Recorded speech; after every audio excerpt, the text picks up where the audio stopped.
Good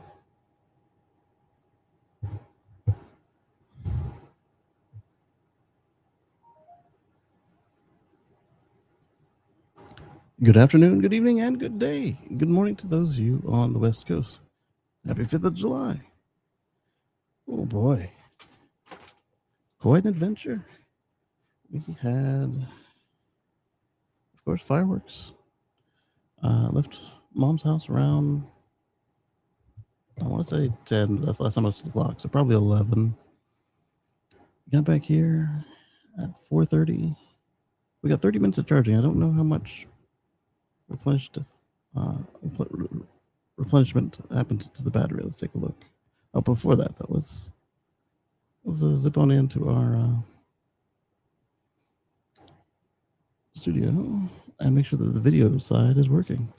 The audio side almost never has a problem. Oh, Highlander's here. Invite as a co-host.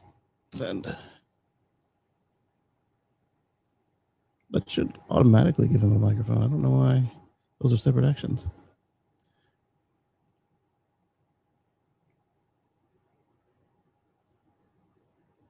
There we go. And in the chat, he says, "Good afternoon." He was in before I turned on the video. Next up, I was going to the studio to make sure that the video feed is working. I'm gonna go to settings. Nope. It's only been a couple days. Content. Go live. I'm gonna go to edit. I'm going to make sure this thing knows it's a live stream. There. It's not made for kids. It's not AI. Save. Then we go to customization. Anyone can chat. Interesting. Oh, there it is. It scrolled down.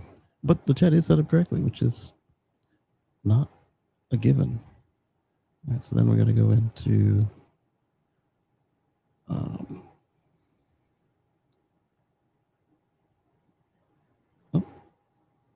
invite to speak.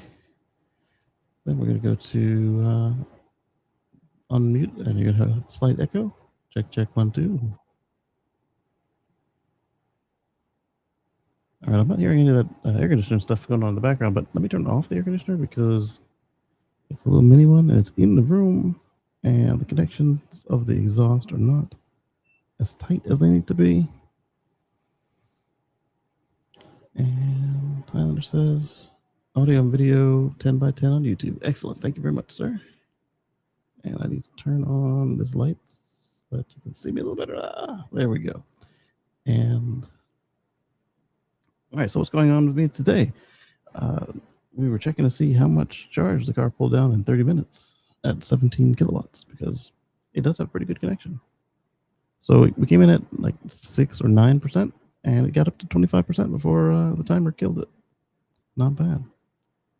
Speaking of the car, we got an update. It was not FSD 13 Lite, unfortunately. However, the 200 kilowatt blindness bug is back. I need to write an email to the FSD team now that Service gave me the acknowledgement that the email address is back on again. We might do that live. We might do that after the show. We will see. Because the car going blind and red hands and letting go of the controls at 200 kilowatts on a performance car while launching down the highway or getting on speed on a country road or merging in swiftly is not safe. Especially the fact that the way to get it back is you have to allow the FSD computer to power down, and if you use Sentry mode, it never does. So it makes it fun. And I did my first PR in the open source community, and it got accepted, and I got a little credit. And next thing you know, I turned around and there was an update to my application. Boom! And it said, "Thanks at G Custom." I was like, "Yeah, that's me." And then on that same note, these are GPS receivers for my HV Nomads project that I'm working on. That software code was for something I'm using for HV Nomads as well. And the battery is doing just fine. The programming is going as expected, and the next part of the software suite is why I need to start getting the hardware, which that was the first piece to arrive. That and a logic analyzer, but that's if I run into anything I need to debug with the signals. Yeah. And then other than going blind at 200 kilowatts, this is not unique to this update or the previous update. Previous, not the one that I had that worked, but the one before that that also went blind at 200 kilowatts. The car will do this thing where it wants to wiggle the back end like a fish, and then it starts oscillating rapidly. And you can kind of hold it and counter it and slowly work it back out, but I find it's easier just to exit FSD and turn it back on, and then it doesn't usually have the butt wiggle that it wants to do. And so for that, I'm not sure if anybody else has it. I've heard some folks with FSD 4 talking about wiggles, and so I'm not sure if that's a me thing or if it's a core software thing or what. And let's start with the big story. Let's go on over to. I need to find a browser window so you guys can go on over to with me. Move this one over here. It was a teeny tiny window because it was in the glasses. And now it's not in the glasses. Now it's on the screen. We'll go over here to this one. This was a story I pulled out, and looks like one we already talked about with the 150-year-old coal mine that went and got repowered with solar, which we've already talked about is a good thing, especially since it's a brownfield. We are going to go to Tesla.com. Not semi. Model.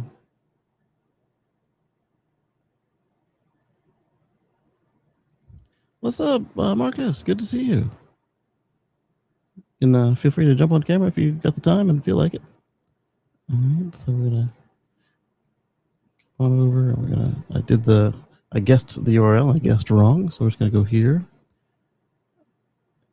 That's why. It's exactly what I expected when I guessed wrong. So we're now going to share the screen. And it's the same URL as last time if you want to jump on, Marcus. And we're going to share the Tesla screen. And there you go. All right, so obviously what you guys are seeing is the Model Y L. You know, that thing that was China only for a while, might hit Europe. Definitely not before the end of the year for US. Like I said, the man says stuff and can't tell time to save his life. So here we are. It's definitely before the end of the year. And yeah, we're just at the beginning of H2 and the Model Y. Oh, it's the scroller. Model Y Performance. There it is, Model Y L Premium. So as you can see, it's a little bit longer. There's the Model Y Premium without the L. And the Model Y Standard. It doesn't say, just Model Y, the base. That one's okay. I still think that the Model 3 base is a better value. There's performance. I guess we can compare models, see what it does.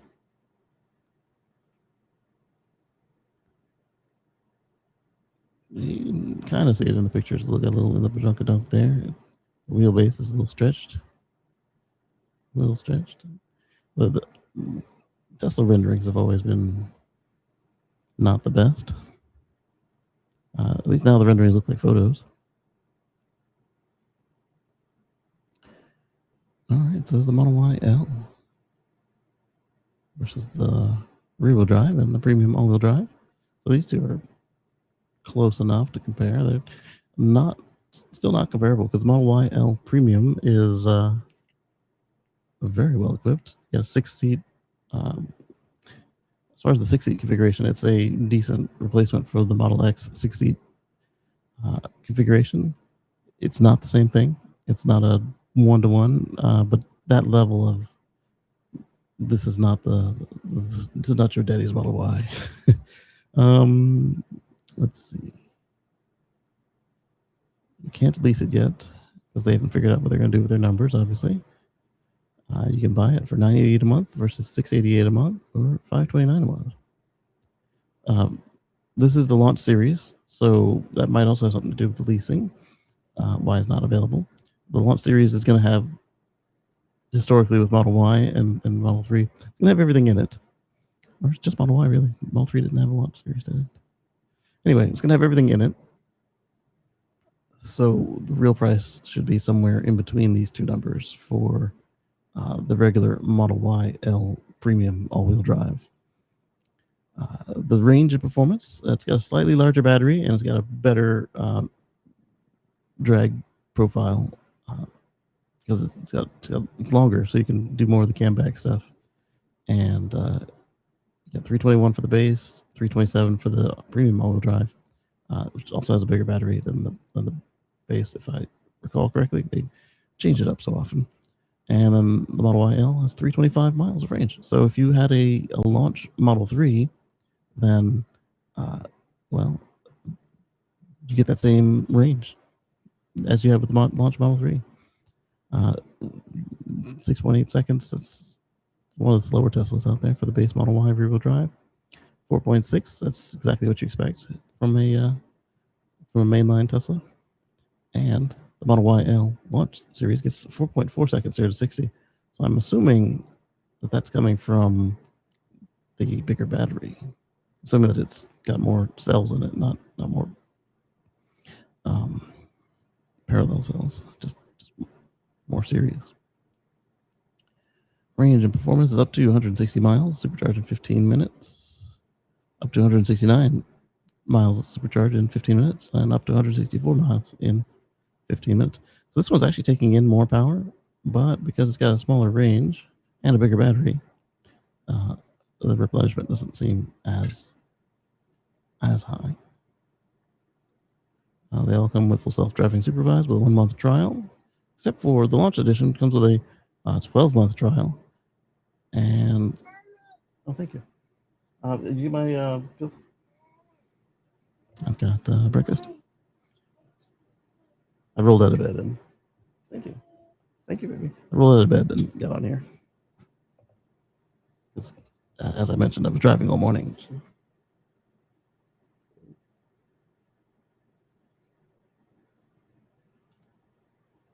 I guess the baby gripped the knife. Okay, so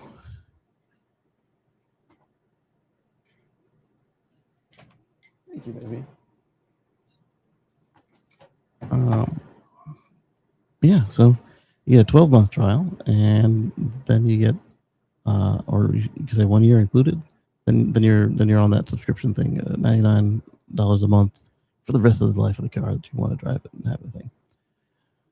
I still don't see how this is going to fly on owners of Cybercab if they're using it for personal use. I don't even see, not just personal use, but Cybercab, you don't have an alternative to control this thing, so you just have them in your pocket for the rest of the life of the car. It does not sit with me. I understand the economics of it all. And I understand why they changed it suddenly is because somebody wants to get paid. Got a nice assortment of colors. And again, Tesla rendering on their website sucks. So you don't know what these things look like. So you go look at the color swatches, look at the videos, the photos. Got your wheel options here. 20-inch helix or 20-inch Uber helix on the long. 19-inch Macca 2 or 19-inch crossflow on the regular. Interesting. Here's your interior. They look similar. You get the all black interior without the get the buttress here, the flying buttress, and without the covered cup holders. Oh, our screen turned off on X. Let's turn it back on. There we go. And you got black and white interior for both. Sorry, I take that back. Black and white premium interior, still on the middle one, on the normal one, but you only get the Zen gray on the Model YL. I wonder where these are being built, because if they're being built in China, that makes sense. They didn't bother moving white over there. Audio on X is way ahead of my YouTube feed. Could you resend the co-host invite on X? Having troubles on. Yeah, it still says invited there on X.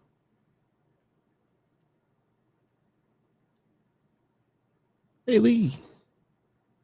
Good to see you. Do we have a great 4th here in the States? I did. I did a little bit of traveling, and it was a blast. Yeah. And then the 200 kilowatt draw blindness is back for my car. Oh, I thought that the air conditioner came back on, but it's the server. It had a fan dip lower than I expected it would be, I guess. All right, so I get the Zen gray. I'm thinking this might be coming from the China factory. Okay. Textile roof, panoramic glass, customizable wraparound ambient lighting for both. Open center console with extended storage. First row power recline. Launch series badging on center console. Floor mats with unique piping and suede. Dashboard wing. First row heated seats. First row heated and cooled seats. Ventilated, I should say. And ventilated with sport seats with power tilts. Okay, so you get the sport seats on the Model YL still here. The reason I'm kind of looking into this a little further, I've been recovering from a medical procedure 3 weeks ago. Oh my goodness. Good news is no cancer. That is always good. F cancer. Let's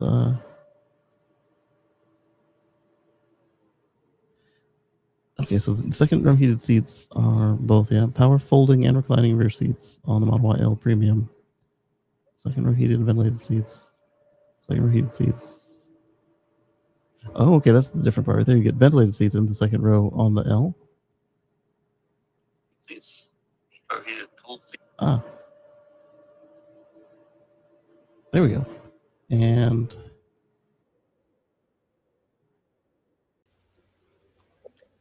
in the X chat, his microphone's working, and then we got Marcus on screen with us. Yeah.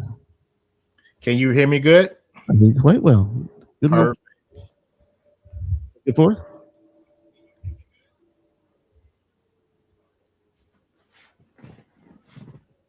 You had a good 4th? Yes. I just relaxed, man. I was just had some editing done. I had some race editing that was kind of behind, and I got that done. Nice. Just listen to the fireworks outside, Well, exactly. Well, my particular area, my the HOA ain't friendly with fireworks. They got signs all every corner that reminding people not to do it. Yeah. But yeah, I'm just relaxed, man. Stay cool because it is super duper hot out here in Texas. Yeah. Well, everywhere pretty much. Yeah, it's just nationwide, like a heat dome thing. We started rolling, and the car said like 120. I was like, yeah, that can't be right. And we kept driving, and it only got down to 107. I'm like, that might be the real temperature. And we just last week, I was just coming back from Chicago. It's my home, born and raised. My auntie's wedding weekend. I was out there, and it started that Friday, man. I'm like, congratulations, auntie. Yeah. Hey, it was 98 or 96, 97 or so, but it wasn't bad in Chicago as it is back in Texas. Y'all can tell the difference. Yeah. I was like, this is cakewalk here compared. It was still hot, but when I got off that plane, my flight came back that Monday. And I was actually got off the airplane, walking. You know how you coming through the airplane, you know, getting off, exiting the airplane, coming through the airport, and boom, out here in Austin, the for some reason the AC was out at the airport. They had portable air. I'm like, oh guys, this Texas, you know. So this is how you get greeted back home. No air at the airport, stepping off the airplane. So. Yeah, I had a code in the car when I was checking to make sure that the 200 kilowatt blindness was the same excuse it gave last time. Yeah. One of the codes logged was cooling reduced because the system needs it. So basically, this car was screaming, "Oh, my battery is burning! Give me some air!" And so it diverted air from the cabin into the battery, which was uncomfortable, but the alternative is not worth it. So yes, you may take some AC for the battery if it's this bad. In your X, correct? In your X, right? Yeah, in the X. Yeah. Okay. Yeah. And you know, and it's got the black paint, and you know, we were in the depths of Mordor, and it needed it, especially right after supercharging. Yeah. And and then we went to North Carolina for the event, and you're right, it's a different heat than other parts of the country. You know, just, it laid on you. It's like definitely. So are they making YL in Texas, or is that only coming from China? Do you know? Can you say? I can say a little. It's going to be possibly, yeah. They're trying to make it because, you know, as far as price wise and cost and shipping, they are working on some things. Yeah. Okay, so this one might be China, but that doesn't mean it's going to stay that way. Correct. Okay. But I'm liking it. And the reason I'm kind of going through it piece by piece is because they have it here doesn't mean it's going to be the same as in other places they have it. Come on, the specs. Yeah. Correct. It looks nice. It's no Model X, but like if you didn't give me a choice, I had to buy new, and I had to get something that approximated what I have. It's got to be this or the Cybertruck. Cybertruck is where I think it's going to be the best fit for what we do. Is what now? I think it's going to be the best fit for what we do. God, yeah. I want to say, me and my guy was just talking about. I actually can see. I would love to invest in one of the YL, the YLs. Yeah. Because of mainly because of you know, I can use it for, you know, when it wants to fully autonomous go out there, you know, we have go out there doing this thing, and people be riding comfortable. That's just like, you know, riding a limo with that long, you know, especially for the tall people, you know, real extra tall people, I would say, you know. Yeah. Athletes out here. I'd say for anyone running Uber, it's probably a good idea as well. Just sit back and relax and, you know, stretch out back there and just go to your you know, get driven to your destination. Yeah, it might even be better than the X for Uber, because you don't got to worry about anybody standing in front of the doors. True. And any of the stuff that people do in an Uber, it's gonna be easier on a YL because it's something familiar to them. If they've been in any Teslas or any manual car, even versus having to figure out what's going on with an X. And with the 6-seat configuration, you don't got to worry about feet. Correct.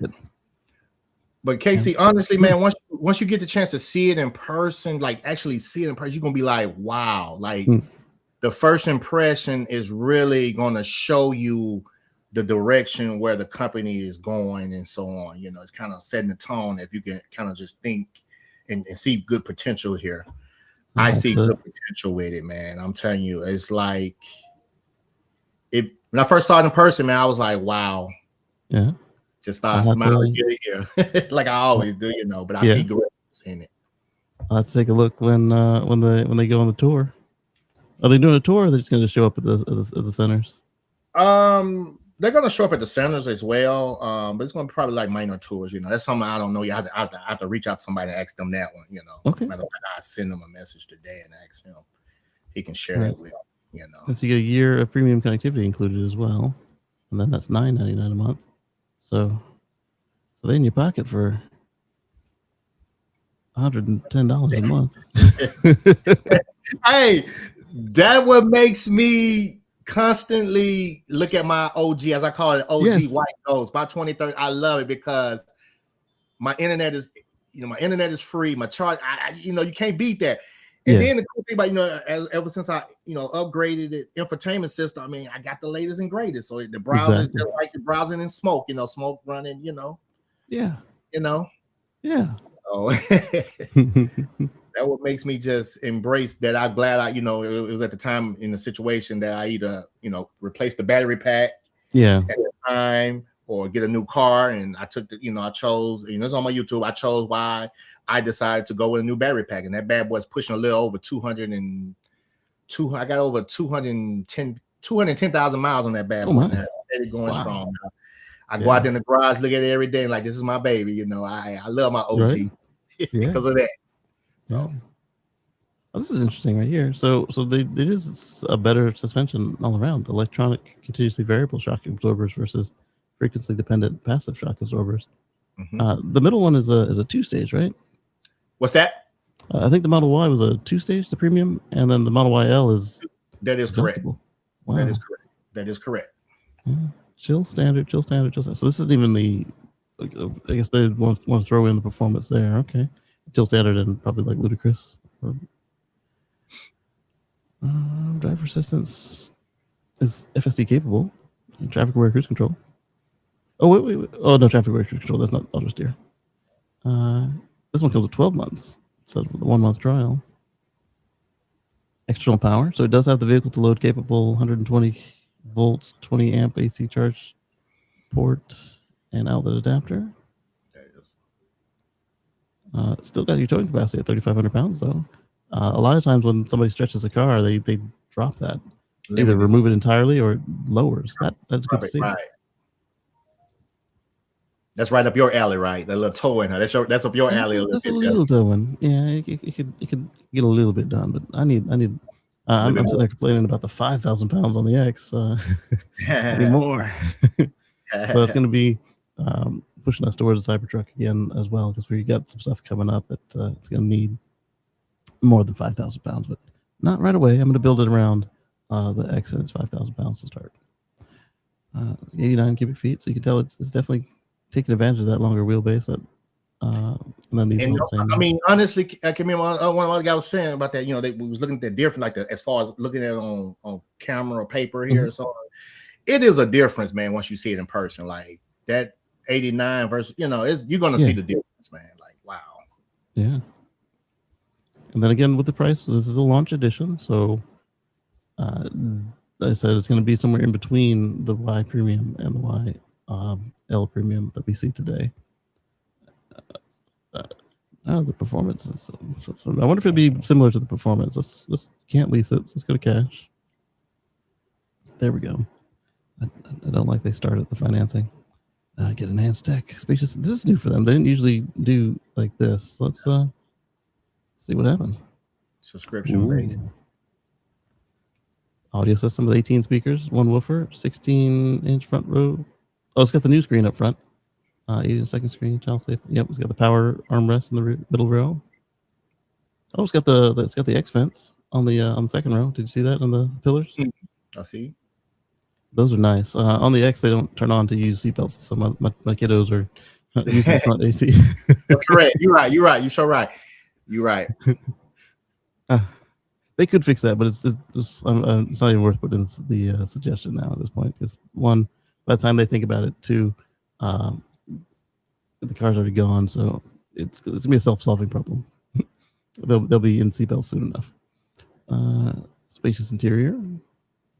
That does look nice. I like those second row seats. They look like the X power seats, except that they they recline and stuff, and they power fold flat, which the power X seats never did, which is why we have the manual 7-seat model. We waited specifically so that we could have a full flat interior, because I didn't want an SUV that had less utility than the sedan that I had before. Especially when the sedan I had before is the sedan the SUV is made out of. Yeah. So it works. It's just for what we were doing, it didn't make any sense. There's the retuned suspension, adaptive damping, reduced road noise. It's always good. Hey, Casey, I'm gonna be on. When I first saw it, I'm gonna be on. This is my personal. This is my opinion. This is just me. Mm-hmm. My opinion, my personal opinion. I got the, the vibes I would say I got from it is like I would want to be driven around with this, man. I'm like for real, like especially a long day for long days work and so on. You just want to let the car drive you or have somebody drive, So, but pretty soon it's gonna be your own chauffeur. Once full FSD gets released. Yeah, once it gets approved, just sit back there and relax and just go on the flow, man. Yeah. But I see why it was a move where they did the premium connection, because you're gonna, once you sit, like for example, you sit back there, you're gonna want to just kind of take advantage of just the opportunity back there and just kind of relax. all the data connection. Yeah, road trips and so on. But man, but like I said, I can see it being a good limo service, mini limo service at that same time, not being just a big long limo. So let's see what's the next screen they give us there. Showing us FSD, of course. Exterior. That's the stealth gray. They got some colors that are new to the States, mainly because of where it's coming from. Is the marine blue a new one? I don't know. There's two of them. I don't keep up on the colors because they don't offer many colors and they keep changing them all. And I tend to get the smaller wheels because I like the more meat on the tires and the cheaper. For some reason, tires. It's like it's stuck. I'm looking at it. It's stuck. Are you still on the chat? The chart, because it's like it's still just showing where the premium connection where you left off, unless you haven't moved it. Have you? Oh, I see what they did. They moved me to a new screen. Okay, yeah. Come say it's still stuck there. Yeah, good catch. There you go. There you go. There you go. Thank you. I'm sitting there talking and nobody can see what I'm talking about. I know, right? You gotta love our technology out here, man. Yeah. Oh, but now the scroll is messed up. Okay, there we go. If I click on the colors, you can still see them. There we go. So those are the colors I was talking about. The interior, you can get black or the Zen gray. I'd probably go with the Zen gray just because I like the lighter Tesla interiors. I do like a dark dash though, and then that's not this. That bar at the top is going to reflect in the window. I say the black exterior with that new gray interior, man. That will be also being Zen gray instead of pure white, it might not be as bad as I've seen on some of the kind of tone it down a little bit, but kind of you can get a charger included, or you can go to Best Buy or Walmart or a bunch of places and get the Tesla Gen 3 wall connector. Get your accessories included. They're it's smart of them to start putting these in here. Then you can get it from September to October 26th. So interesting. They pick a place. So let's go to.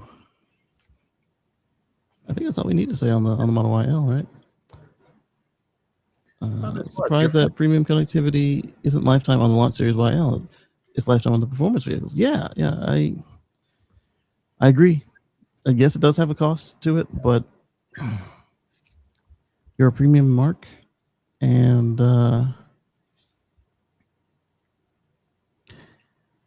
it doesn't cost them that much to give it away a few times.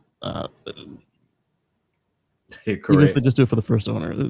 This is what I'm talking about with the nickel and diming and the. Yeah, I agree. Yeah, I agree with that. X side, messing with Mr. Highlander. It says it's in there, Highlander. Let's see. Go ahead. I'll try leaving on X and then backing out and coming back in. All right, it might do it that way. Lee says, I don't recall having any reflection issues on my Juniper Y with the light dash trim. I think the reflections will be higher up the windshield above my eye line. Okay, so I wonder if, for me, that might be just an experience I had on old Model X and the first Model 3s that had the white interior. But I'm also really sensitive to having reflections on the window because I'm easily annoyed by stuff like that. It might not be bad for anybody else. It's just something that I'd want to see in person before I make the order. Yes. Oh, Cybertruck! It really messed me up on Cybertruck when they had the white interior. When they had the white bar there, It did. Yeah. Like I said, I might just be sensitive to it. Yeah. But that's where the gray came in for me. I was like, yeah, this is nice because the gray had the darker top. Okay, so next we have to pull out the notebook because I got stuff in the notebook. Lee says I don't like reflections either. I want clear view out the windows. Yes. Okay, so I'm not that weird. At least one other person has the preference. So, but since Lee's got the light interior on the Y and has another problem, I would suggest sitting in it, and it probably is fixed on that particular geometry. Well, I guess it's just my sport, and I just do it. We do 10 all the way around out here, front windshield. Yeah, everything. Well, I think it's allowed there because they understand the heat. Other places, it's either they don't understand the heat or they're just more concerned with seeing you. Yeah. Let's do the notebook. Let's pull out the raindrop. Oh, I don't want to make a new notebook or a new bookmark. Cancel that. I know how to get to the Model Y. We want to. Uh-oh. We went to 0 on Highlander there. So I blink in. We're going to open sidebar. And we're going to switch from June to July. I'm going to collapse June. That's over and done. I managed to get a whopping 4 items into the notebook. And let's see here.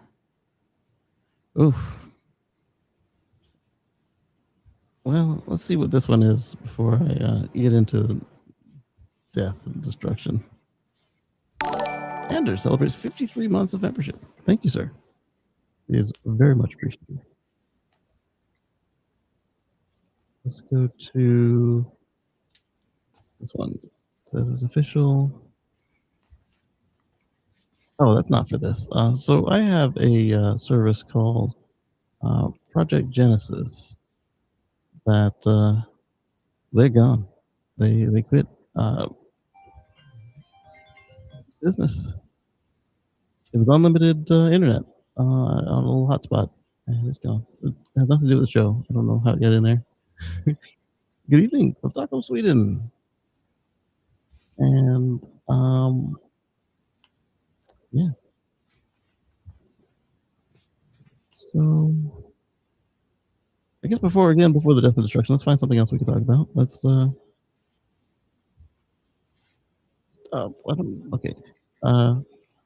There we go. We're not going to watch the video, but amid high temperatures, the Department of Energy issues emergency order for the electric grid.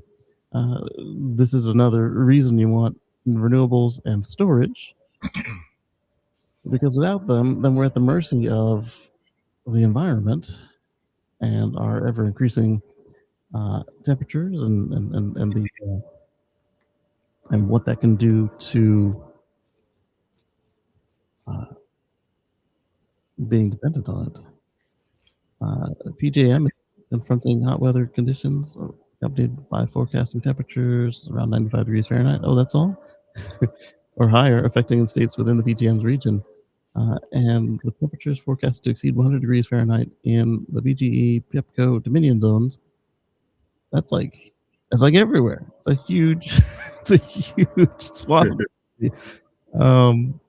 PJM is projecting loads of approximately 9 gigawatts on July 1st and approximately 162 gigawatts on July 2nd. Although these forecasted peak loads are preliminary and could come in higher, they probably did come in higher after what we experienced this weekend. Depending on changes to forecasted temperatures, the forecasted demand raises a significant risk of emergency conditions that could jeopardize electric reliability and public safety. Such conditions could arise from, among other things, PJM RTO capacity deficiencies and or transmission constraints, i.e. imports into BGE, PEPCO, and Dominion zones.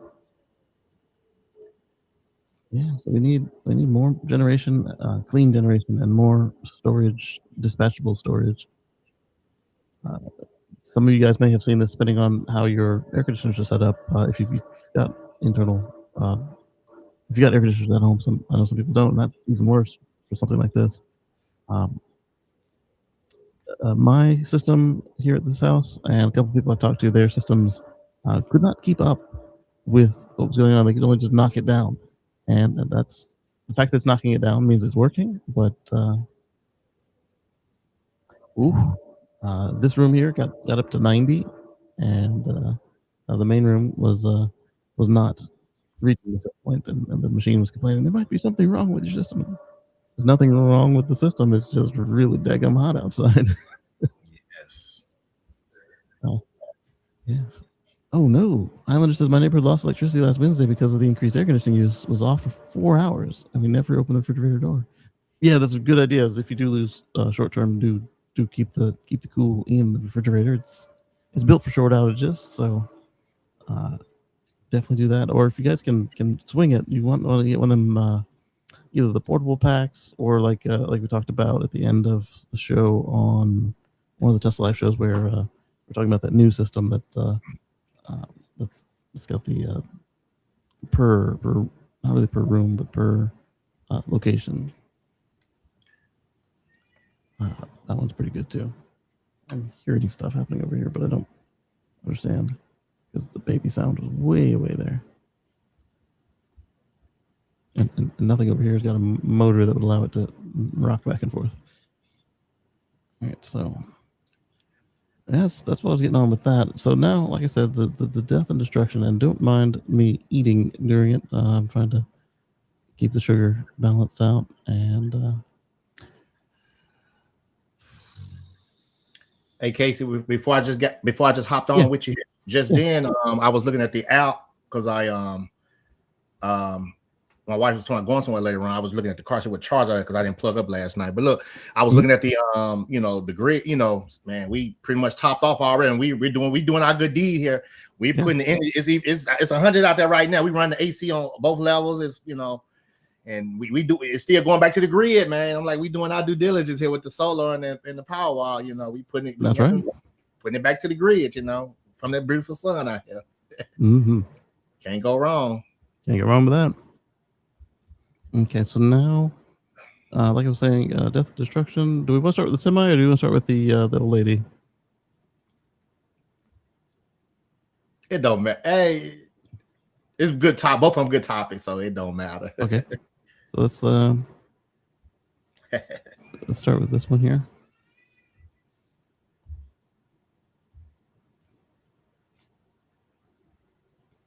And so the Tesla Semi's got its first fatal crash, killed 2 in Nevada. Now, this is not the truck's fault. This is the second incident we had of a Tesla Semi crashing with a sleeping driver. The first one we had was with one of the Mark 1s. The driver left the road surface and went to the tree line, and the vehicle caught fire. And it took 2 days to put it out. Yeah. This one is the same scenario. This is a Mark II, I think, or Mark 1 as well. We can't see from here, and all the videos just called it a semi truck. They didn't single out Tesla, which was rare. Rare. The folks in the Volkswagen passed, and then the person in the other vehicle you'll see in the other frame is not doing well at the last update that I received here.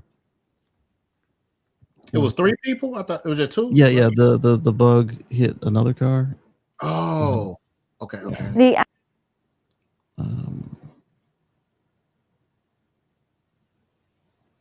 There. When we learn more. That's right. It was. Yeah. So from what I understand, the person in this car is not doing well, and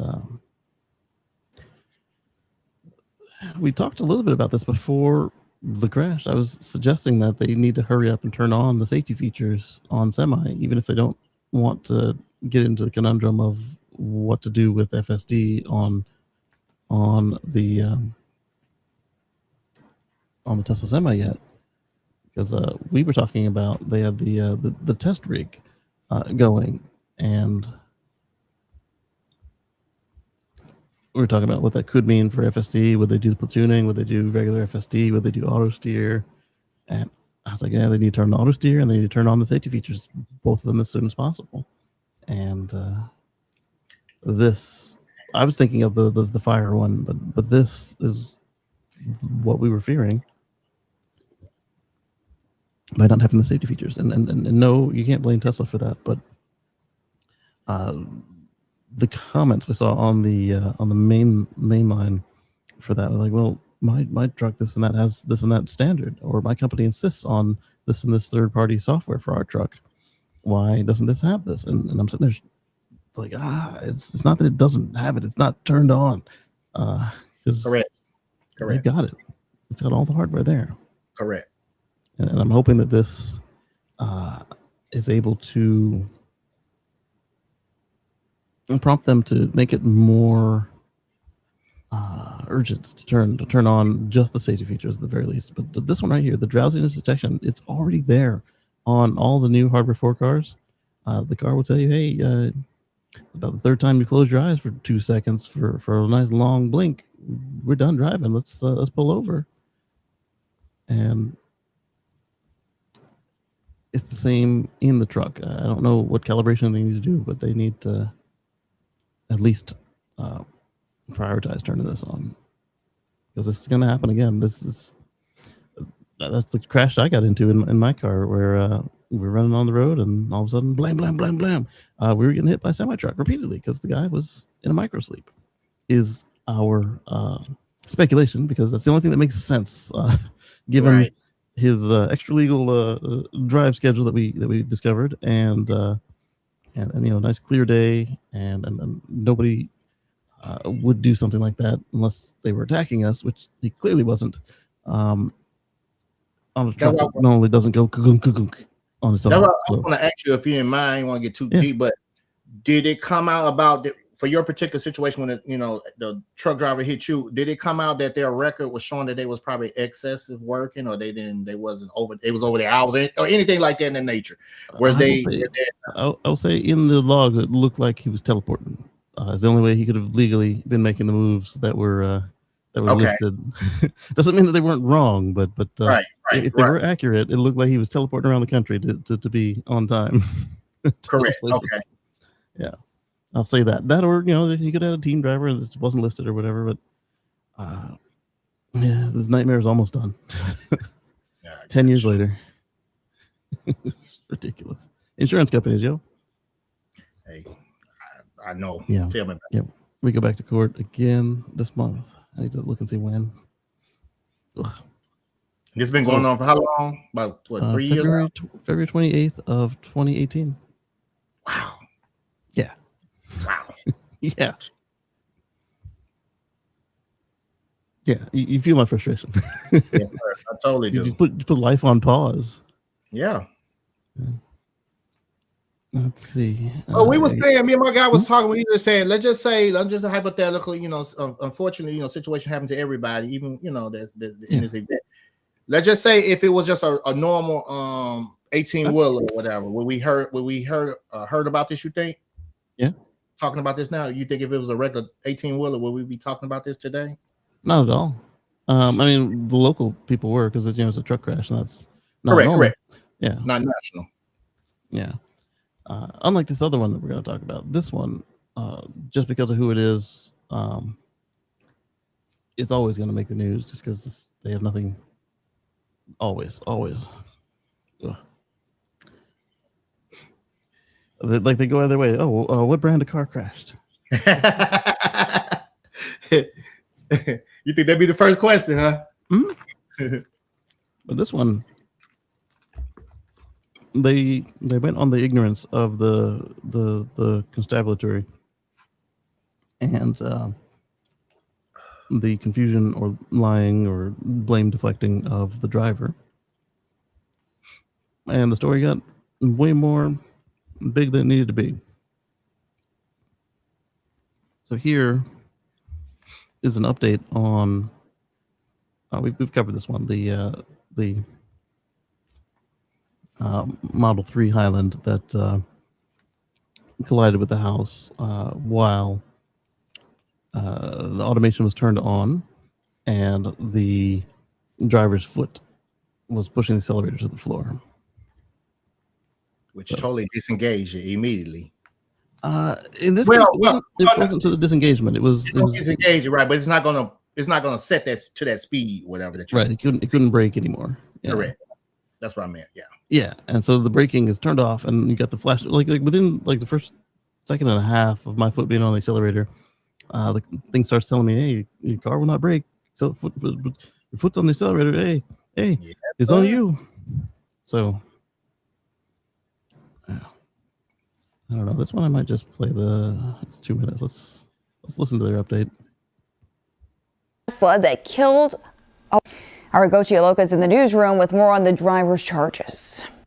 45-year-old Michael Butler is charged with manslaughter after crashing his Tesla into a Katy area home, killing 76-year-old Martha Evelia. Butler is also facing a lawsuit filed by Evelia's family, accusing him and Tesla of causing the death of their loved one. Michael Butler. Now, Michael Butler, seen here, was appearing in probable cause court this morning, where a judge set his bond for $150,000. If Butler makes bond, he's not allowed to drive his car and will be ordered to wear an ankle monitor. Butler claims his Tesla his car didn't look drivable. But I didn't want to say it. Huh? Okay, but he probably got other ones though. You know. Okay, fair enough. Fair enough. You know, let's just say that. Let's just say, but that one that ran to that house, nah. Yeah, that was done. Okay, so this is interesting.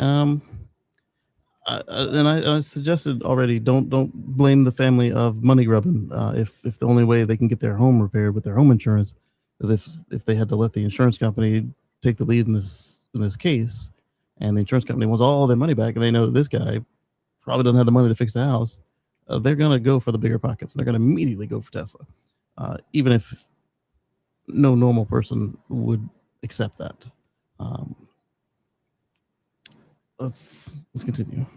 To drive his car and will be ordered to wear an ankle monitor. Butler claims his Tesla was on autopilot when his car was speeding through the Katy area neighborhood and crashed into the home.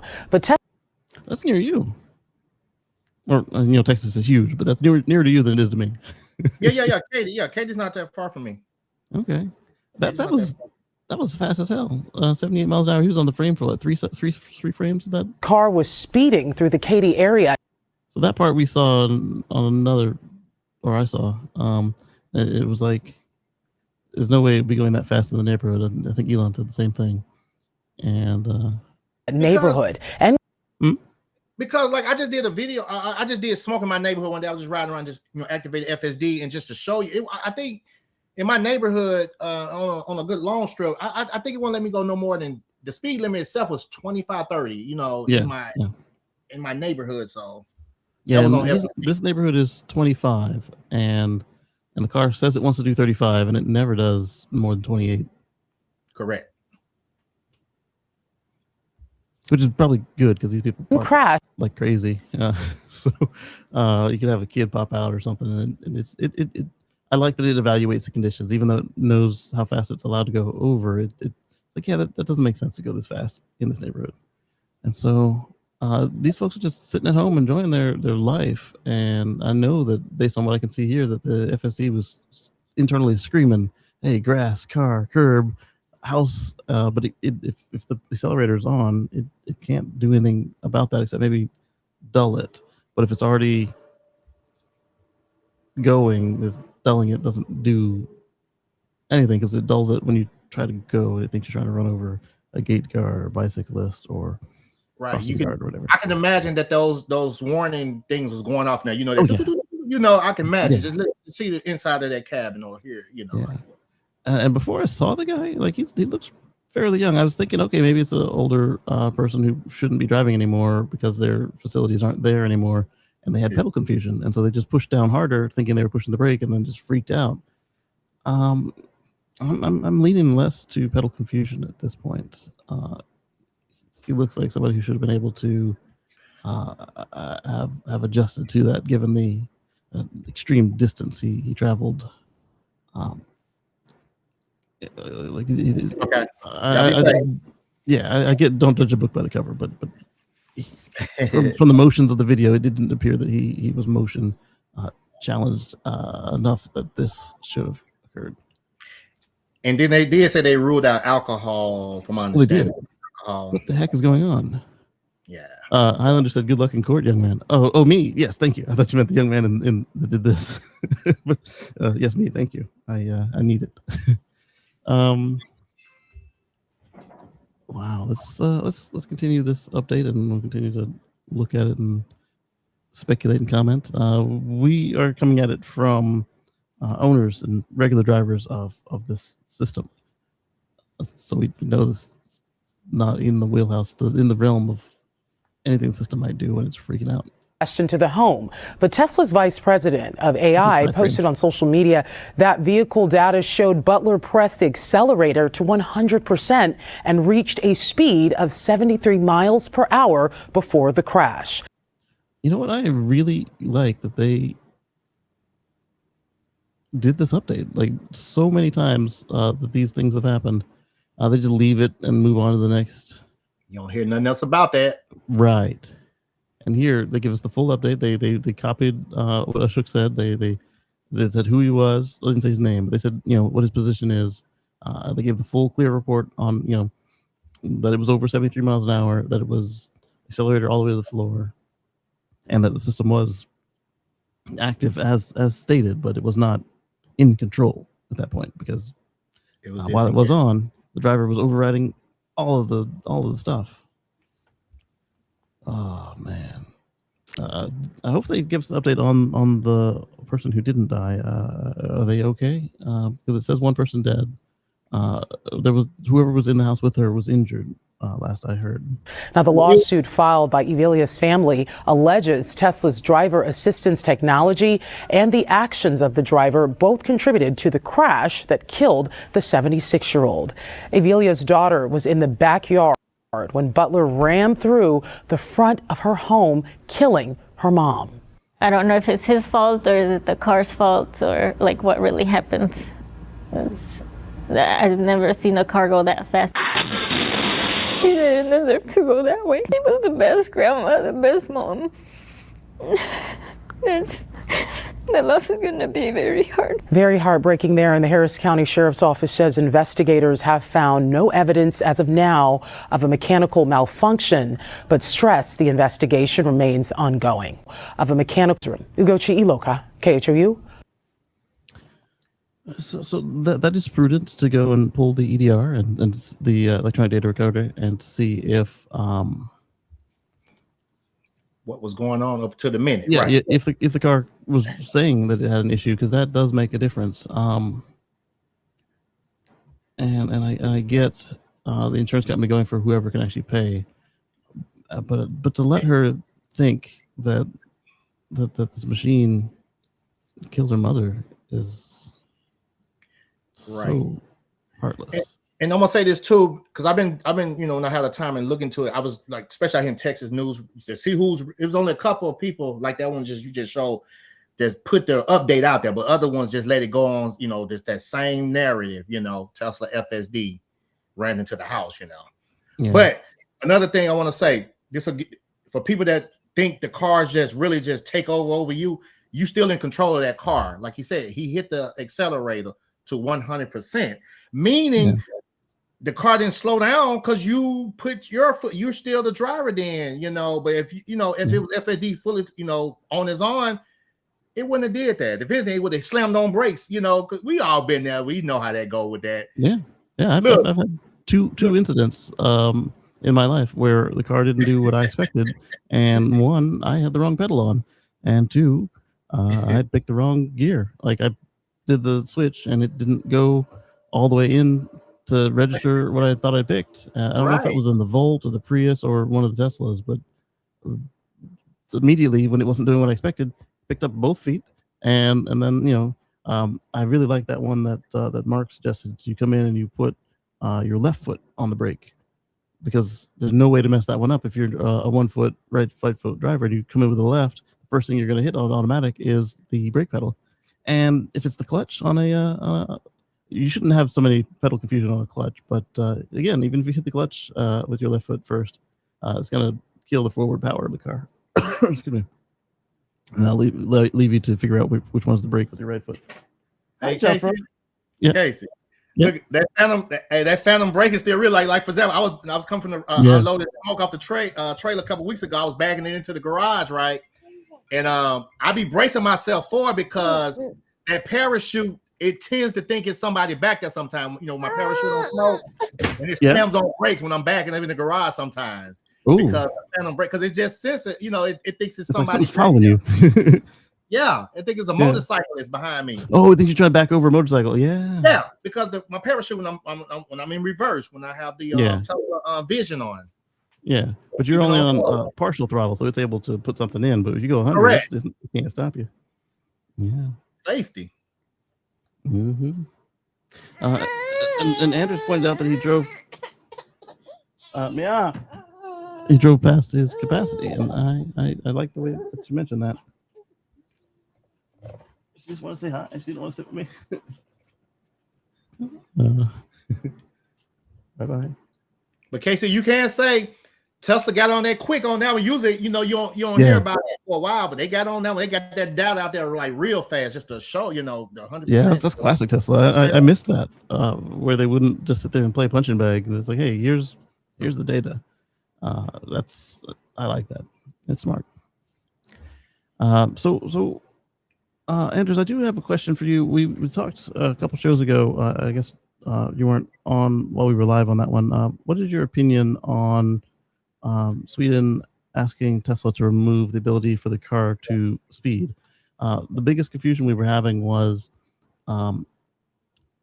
if Sweden was more like Switzerland, where people just don't speed, and that would mean that it's not an issue, or if it was more like here in England, where people do speed, and it was a possibility that the car could become a road hazard by being slower than the prevailing traffic.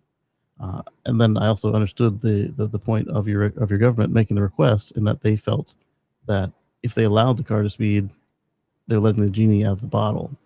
But then after that, Mark found a report from the Netherlands where they weren't as concerned with that aspect of it. I don't know if they already have an extra control in place where they can stuff the speeds back down, or I was just curious what your opinion was on blocking FSD from being able to go faster than the posted speed limit. And also the further question would be, how would it handle if the car has the wrong speed limit in the database, either too high or too low? And how do we get around fixing that if the car's not allowed to go different than what the speed limit says? And then Lee gave us an update on the Wesley Chapel Tesla crash, older man into the pond. There has not been an update yet. Thank you for keeping tabs on that, Lee. And all we can do is just hope that they close that loop, because as we were just discussing with this one, we were surprised to see they did one here, because their incentive is to not do that and just go focus on the new outrage of the day, which is unfortunate. And I think that's everything in the notebook. Let me check real quick. Then we can just kind of browse the news and see if there's anything else worth talking about. The Model YL should have been in the notebook, but I never did put it there because I knew I was going to talk about it. I turned off that. Let's go to Inside EVs. America's policy whiplash derailed the EV transition. Yes, it did. That's a good discussion to have, but I don't have any of my materials in front of me to have a worthwhile discussion on that. But clearly, it made a difference. Tesla sales roared back in the second quarter after months of downward spiraling. That's worth looking at. Rivian had a great quarter, and the R2 craze is just getting started. We talked about the Model YL. 2023 model has the durable battery. It's still degraded. Yeah. Ioniq 5 is now America's best-selling EV that isn't a Tesla. How do you put that on your chart as the manufacturer? Yeah.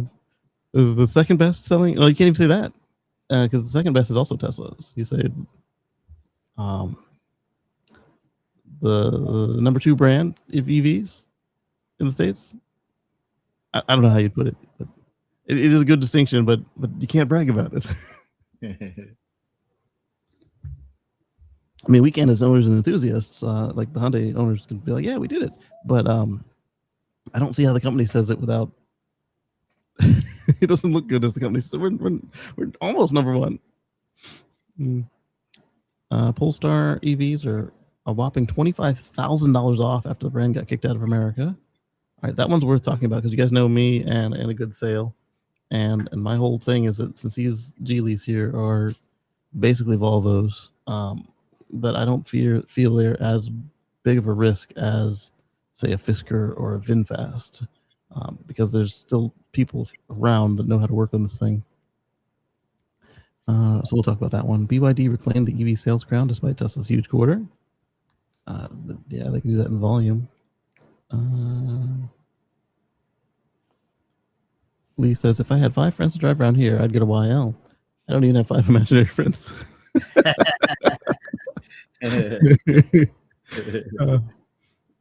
What I would do, Lee, is if it feels any different from the driver's seat, at your next desire to refresh, I would just do that. But like me, you tend to hang on to them for a while, so I don't know.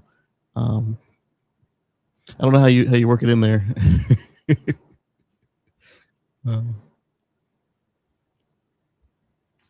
Let's see. $1.4 million EV has a weird trick to hit 60 miles per hour in 1.55 seconds. That sounds like one of those battery things I would never talk about, but let's talk about it just because the headline snagged me. Lucid just had a big executive shakeup. What you need to know. We talked about Slate last week. Slate has no plans to sell its cheap EV pickup in Canada. What? That's. I'm hoping it's a volume thing. Like no current plans, because that is leaving money on the table. Canada hasn't outlawed U.S. Imports yet. Oh, well, I think they have. Who's that? Yeah, that's why the Model 3 and it's coming from China, and the Model Y is coming from Germany and Canada. But I thought it was just Tesla. But yeah. Okay, in that case, then yes, it makes sense that Slate wouldn't want to, because if you've got a budget truck and all of a sudden it costs the same as a Model 3 from China, it's not a budget truck anymore. Okay, but we'll still look into that story. Someone keeps stealing entire truckloads of Tesla batteries. What? What happened again? Say it again.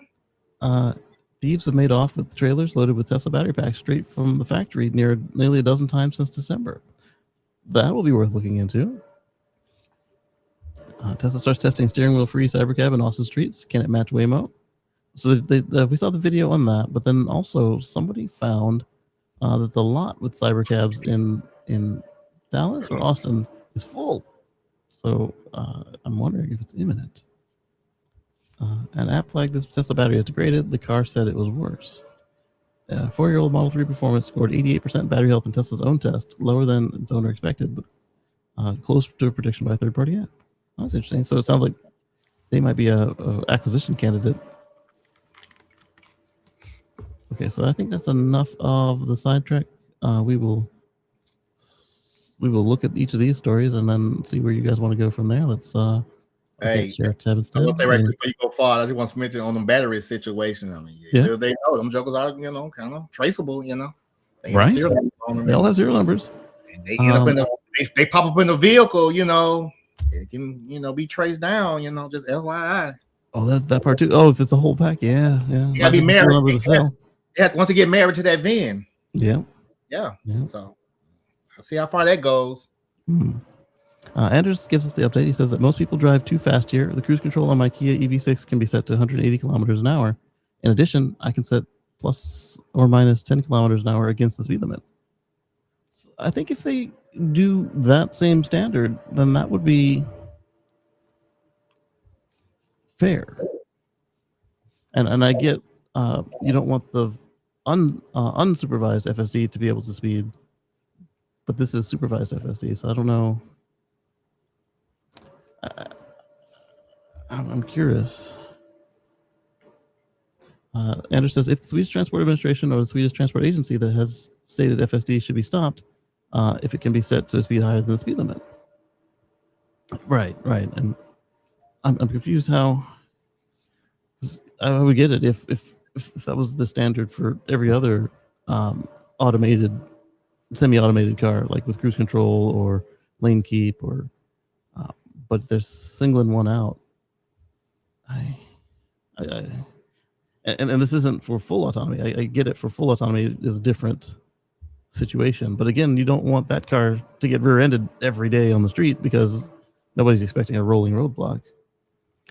If it was like Switzerland where nobody speeds, okay, that makes sense to me. This confuses me more than the Swedish mafia does. And not the real mafia. I'm talking the union situation with the. Lee says Tesla battery thieves were mostly due to lax security protocols, according to reports I read earlier this week, which probably not a Tesla app. Okay, interesting. But as Marcus says, be careful with illicit goods.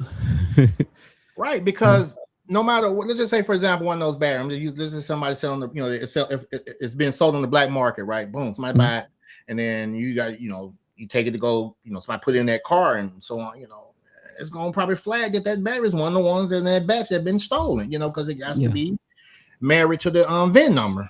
Exactly.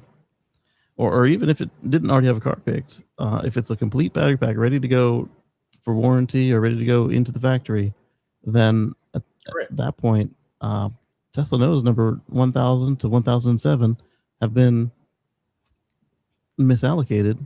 Also, 1007 shows up in your car. They're going to have some questions. Correct. At least says Tesla disables packs once they're stolen.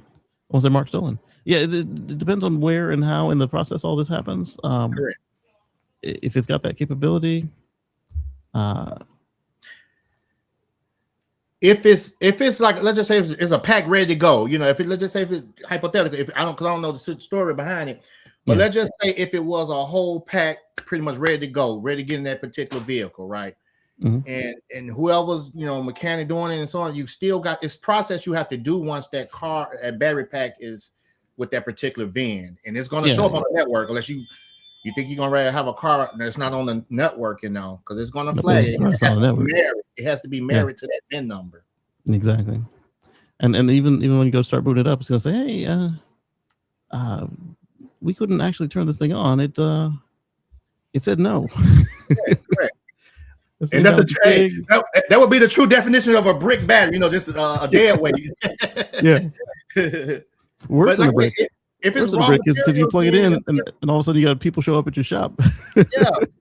If it's raw materials and so on, then that may be a little different situation, But if it's a pack, which I'm assuming is ready to go, ready to already be gone, it has a VIN number. It has serial numbers and merge and things that it has to tie with the network, no matter what. Yeah, because like when they did mine, they were gonna give me the loaner pack, and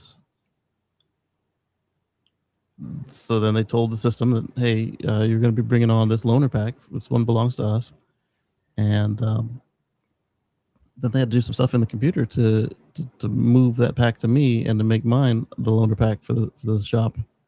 It's not instant, and they need hands-on to make it happen. So that is correct. Be careful. You don't want fenced goods. There are Powerwall batteries out of Texas that have been stolen.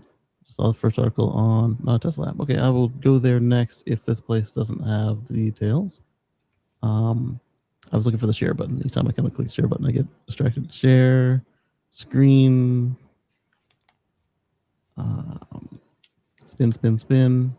I need to restart this computer. It's like, it's been a month. When are you gonna restart me? We just did patching and that was it.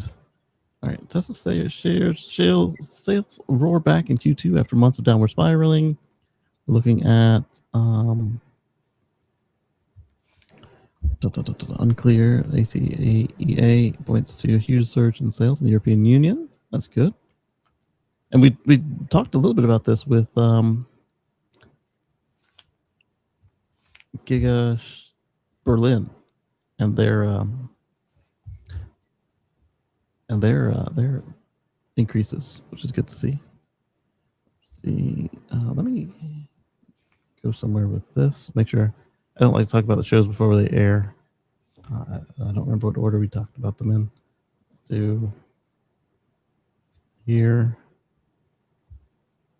there, and then we'll do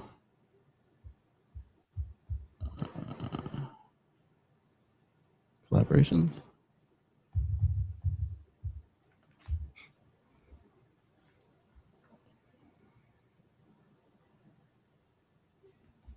Okay, cool. Yeah, I can talk about this one. I think.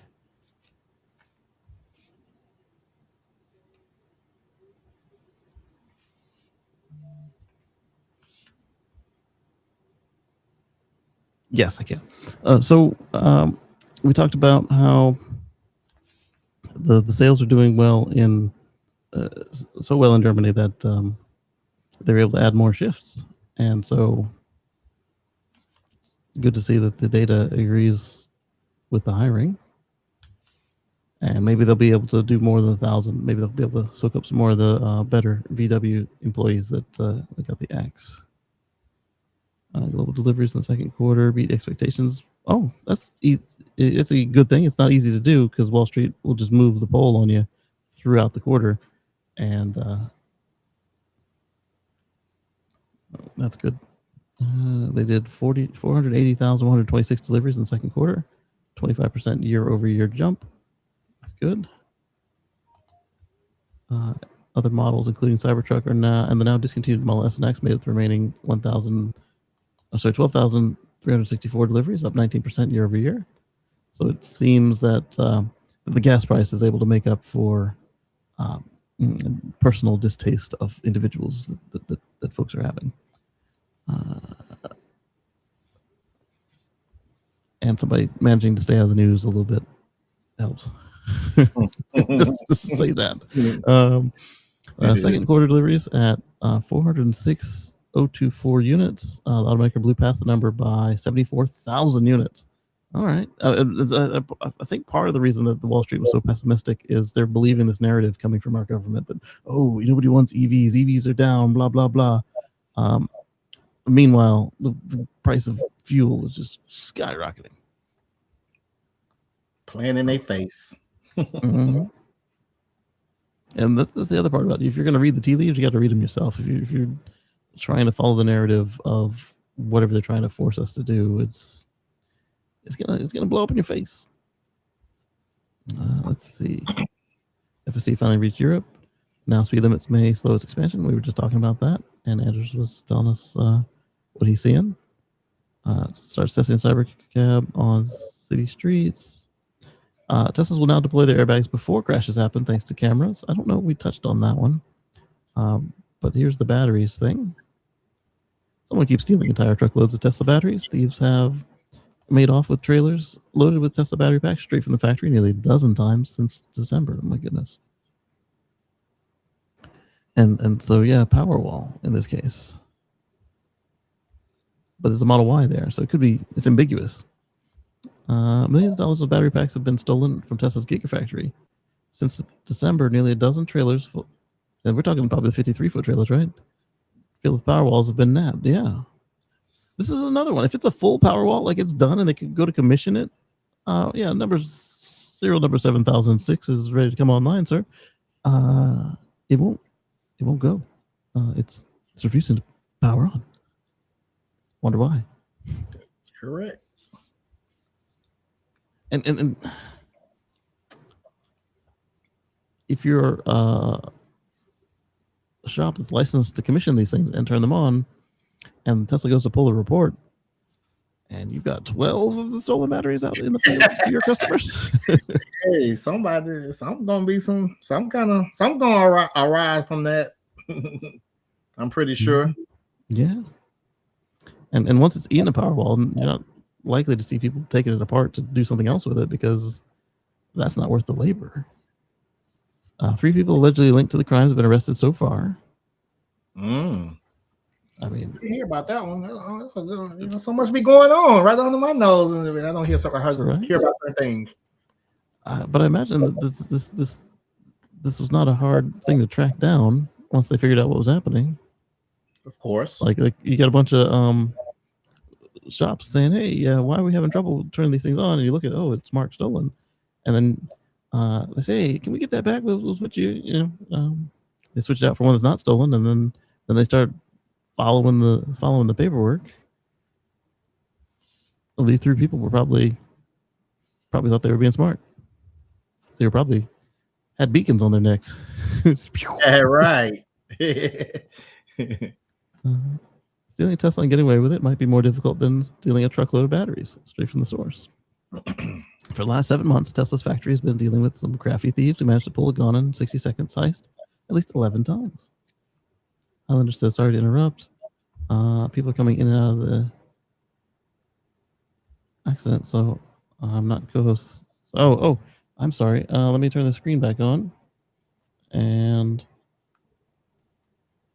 it took you off co-host. Let me invite you back. There you are.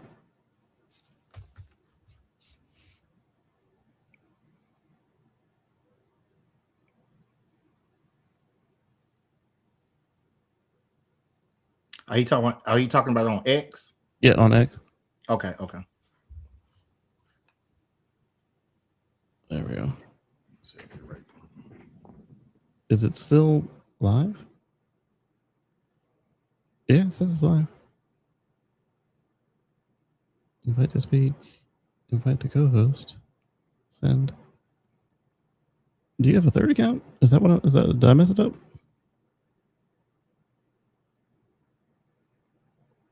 No, it's not a third account. My system is just being weird. Good looking out. Thank you. There. Okay. So they're saying it's easier to steal the batteries in the car. This is true, because the batteries, when they think they're being transported, they go a little dormant because they don't want to burn themselves out. According to a report from Wired, a ring of thieves in Nevada managed to make off with nearly a dozen trailers full of the battery packs as part of a broad wave of sophisticated cargo crimes. I wonder if that means they stole some drive units too, because both of those come out of Nevada. High value shipments. This is like what's going on in Europe right now, where Kit Kat, rather than sweeping under the rug, Kit Kat said, "Hey, we lost 3 trucks of special edition candy." Now let me down to the speaker. Oh.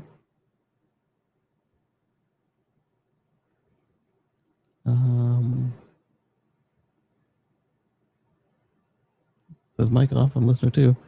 Is it me? Let me open it up on the phone again and see if it's me or if it's because there was an update for me this morning. There might be some. Oh, I'm on mute, so there won't be an echo. There's Highlander. Okay, says your speaker. Invite to co-host. Send.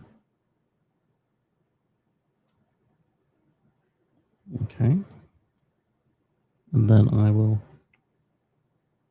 close the app. There we go.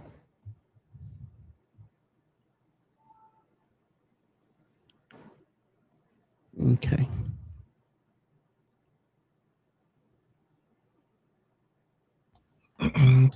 They had at least 9 more thefts reported in January. Wait. I skipped a whole bit there. Okay, so Curted Sparks, rather than break into the facility and load up a truck themselves. Yeah, that would be brazen. They targeted the logistics side of the business and simply drove off with batteries after social engineering their way into the secure shipping area. Oh, yeah, you're right, Lee. That is lax. But also seems to be the easiest way to fix.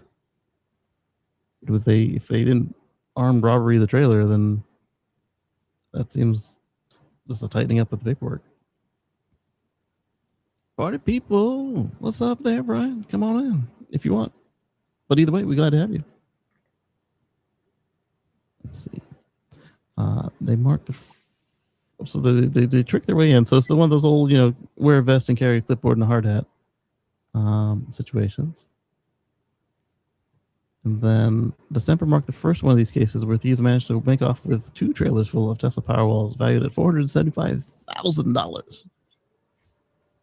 I'll do Costco run. I do enjoy Costco. Wow. Go big, right? Tesla had at least 9 more thefts reported in January. One incident resulted in the loss of 123 Powerwalls destined for a Tesla warehouse in Hayward after a freight broker contracted the job to an illegitimate carrier. Oh, this is systemic. Thieves managed to make off with another $500,000 of Powerwalls in the next week after stealing 2 additional trailers. Big some tea. Man, look, my friend I just messaged it and he hit me back. He said, "Yeah, man, it's crazy." Yeah, he said, "I tell you, why you tell me about what was going on the other end of the plant?" Yeah.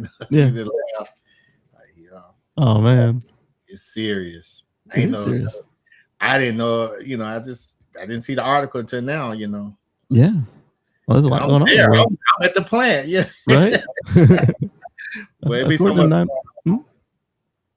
According to 911 dispatch records and the sheriff's reports obtained by Wired, Tesla manager told the investigators that some of the initial thefts stemmed from the company failing to adhere to basic security protocols. That meant the thieves managed to exploit gaps in Tesla's security by using fake IDs and Tesla's loose relationships with shipping companies to gain entry to the campus. Tesla has a mixed bag of recovering stolen Powerwalls.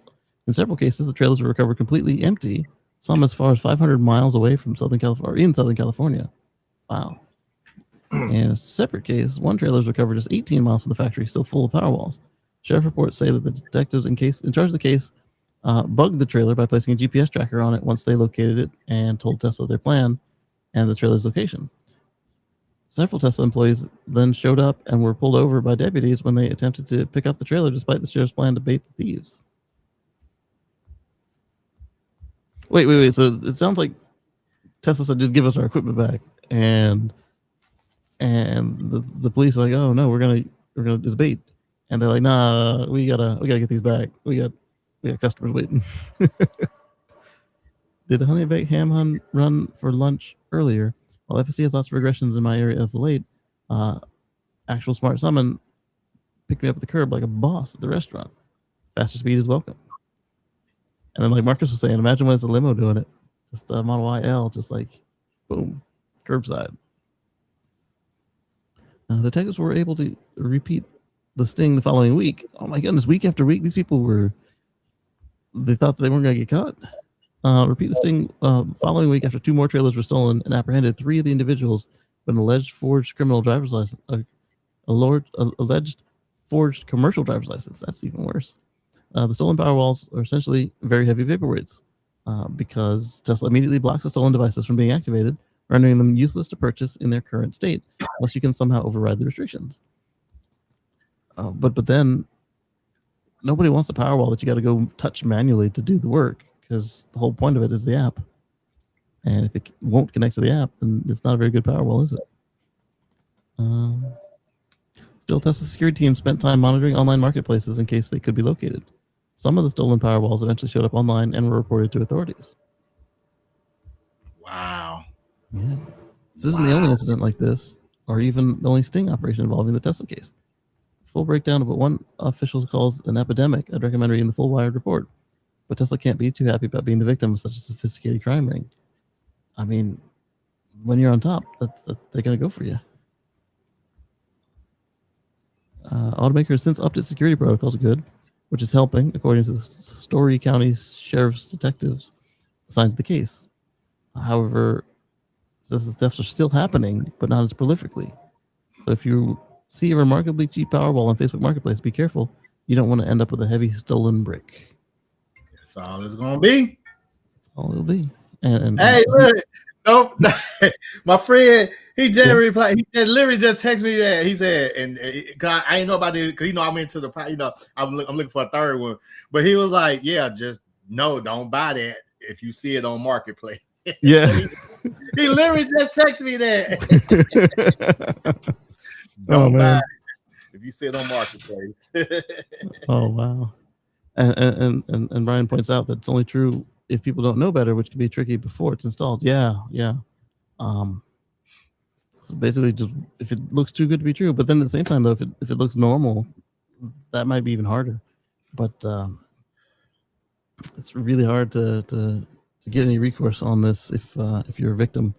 But don't be ashamed if you happen to be victimized by something like this. Do report it.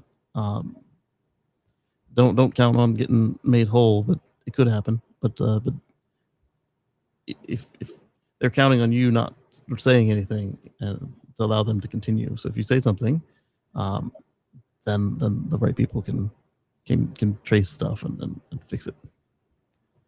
Andrew says hello, Brian. Let's see these comments. I'm curious. California adjacent, SoCal, of course. Truth to power. All right then. We talked about sales numbers, and Rivian also had some good ones. The R2 craze is just getting started. They sold 12,194 vehicles in Q2. So like a week's worth of Tesla deliveries in one factory. They're a smaller company. It's not nice of me to say it that way, but that's how I link it in my head there. It's like, yeah, one line, 1 week. They beat their own expectations. That's good. Fueled by R1 and EDV sales growth. That's good. And the arrival of the R2. Their numbers are going to start to rise a lot once the R2 hits its stride, because it's the easier to access price point than the R1, and it's not that the EDV isn't jumping into a very capable market. It's just that the EDV has a price point, and it's new technology, and you just gotta make more of them in order to get them in front of the people who understand that it's worth trying the numbers out to get ahead of their competition. It's worth noting that these numbers are small potatoes in the grand scheme of the EV market. Yep. Tesla sold about 480 and 126 worldwide last quarter, about 10 times more than Rivian sold in all of 2025. The world's largest automaker, Toyota, delivered 673,971 in the US alone, dwarfing Tesla's global number. Yeah, but those are gas cars. I want to see Toyota's plug-in numbers and compare those to Tesla. And then, of course, there's a reason they didn't do that, because it would look really bad. Here's a 100-year-old automaker, and they can't keep up with a 20-year-old upstart. So congratulations to Rivian. Keep up the good work. Bring those numbers up more, please. We need you. Competition, iron sharpening iron, all that. Loss of the tax credit had little effect, since most of their vehicles were more than the 80K limit, correct? And well, the price of gas is what we saw was a compression of the demand for cars that did qualify, followed by people who pulled their purchase up, not needing to make their purchase. So we saw, as predicted, a slight slump, and then after that, we're finally now a year into this thing. We're starting to get back to the normal numbers, but again, with the fuel prices, not only are they not the normal numbers, they're also, it's weird because the prices aren't where they would be for several reasons. One, because the demand is stronger than expected, and two, of the inputs with the computer chips and the RAM and all that stuff. It's just all messed up. I wonder if Doug here is pointing out what I just said. Toyota delivered 67,931 in the US. Oh wait, are you talking about EVs in the last quarter? 37,300. Still good. Oh man. Yeah, so Toyota still outsold Rivian on EVs. But the EVs that Toyota is selling are what you think of when you think of Toyota. They're not they're not in the Rivian's class. So with the lower price and the better brand name as far as recognizability and, oh, where am I getting this thing fixed? Toyota has an easier game at this, but as you can see, their number was still 10x'd by Tesla, 37,000 by 480,000. Let's give respect on this guy. Find the better numbers. Amazing what finally having 3 decent EVs will do for Toyota's EV sales. That's true. But I do think that the RAV4 and the Subaru Outback hybrids are probably the biggest competitors to Rivian's vehicles. Yeah, especially for the market. Buyers are going to get those established vehicles with hand-operated vents, CarPlay from dealers, and only former Tesla owners and tech enthusiasts are going to buy Rivians from a website. I don't know about only, but yeah, it's a smaller pool available to them. Got a scam right there. Another scam right there. I guess I could report them, but I don't have the feel for dealing with it. Make sure the screen's turned on X. Okay. I believe this only occurs at your dealership. One reason Rivian's success is Ford support. My dealer sells and services Rivian EVs. Oh, that's cool. That's cool. This could use some reporting. I wonder how common this is. I've never heard of it. It doesn't sound uncommon, but I don't remember this one. Rivian success would tell it an improvement. Yeah, an improvement. All right, so I told you guys I would talk about Polestar. I'm not afraid of saying that if you get a Polestar at this steep discount, that it's not going to be. I don't think it'll be as big an issue as if you get some other no-name discontinued EV situation, because underneath it's basically a Volvo, and that's a significant price savings right there. $25,000 off. You get a Polestar 4 for Chevy Equinox EV money as the company looks to clear out its inventory. And don't forget that Polestars were super premium priced. They were pricey. They're offering some incredible discounts on their cars right now. The brand was barred from selling cars in the U.S. starting with 2027 model year. The Polestar 3 and 4 are up to $25,000 cheaper as the company works to clear out inventory and wind down U.S. operations. The last time we saw an EV get discounts this deep was when Fisker was circling the drain, attempting to bring every penny it could, and we were seeing Fiskers for $10,000 to $15,000 off. So this is even stronger than that deal. But again, there was no sibling fleet for the Fiskers. So once they started breaking, if you didn't have the capability to fix it yourself, it was going to be a rough time for you. Whereas again with Polestar, they're not exactly Volvos, but they share a lot of stuff underneath the skin.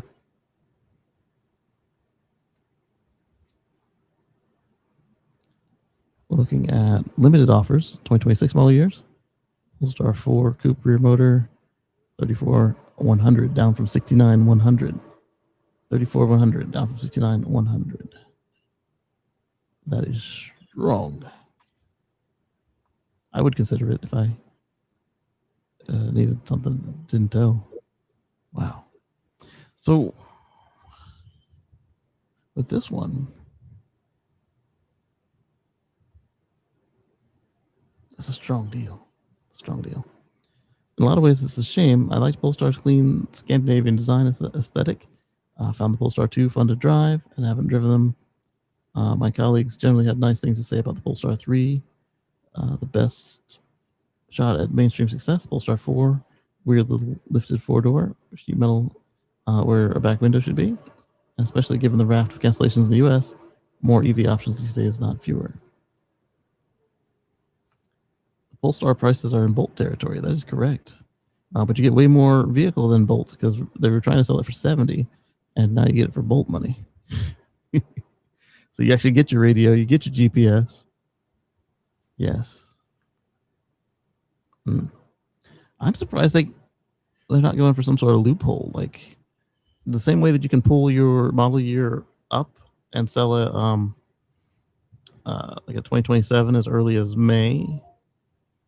There are ways that you can keep making the cars and have a brand new 2025 for a while. I don't think it goes as deep as May, but there are ways you can have the old car model year for just a little period as a brand new production in the next model year. I'm curious. I guess that's not what they're going for, obviously, because they're here it is, July, and they're already lowering the price. But they can come back, but they can't come back for a couple of years while politics. I saved, but did not look at the story of why Volvo is okay, but these guys are not. I am curious what their excuse is. And they're both Geely, and they're both using many of the same parts.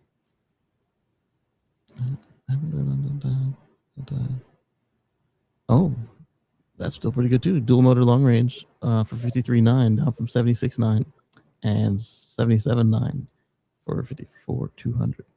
Right.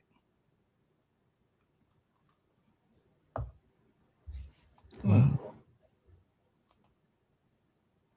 And if you're near any of the trained repair individuals, you could probably keep this thing going for years. Wow. Numbers are tough to ignore. What should you pull the trigger? It's an unusual situation. Right. What I can say is it's not at all like what happened to Fisker. That's what I was just saying. The company went bankrupt and ceased to exist, leaving owners and independent shops to pick up the pieces. Here, Polestar will continue to sell cars outside the U.S. Oh, that's the other part. Yes. So it doesn't even need the Volvo aspect of it. It's because the company's still going to be there. They just won't be here in the States. So there'll be new parts, unlike what happened with Fisker. And for recalls and warranty work, there's still people who are getting paid to actually do that. So, like when your door handle breaks, you're not SOL like on the Fisker. So I was coming in too harsh because my mental model was somewhere in between Fisker and what it actually is. Wow. Polestar will continue to sell outside the U.S. and will continue to support customers, including providing access to its service network. The connection to Volvo helps too. Yeah, that's the part I was leaning on because I was still in that Fisker mindset. Polestar spun out of Volvo and became its own brand in 2017. The company spokesperson told Reuters this week that Polestar customers will be able to get their car service at its 32 service locations. So the 32 Polestar locations, because I know there's way more service locations than that for Volvo, which are located in Volvo dealerships. Oh, okay. Well, there we go. Even less to be afraid of. Yeah. So if anybody asked me, I'd say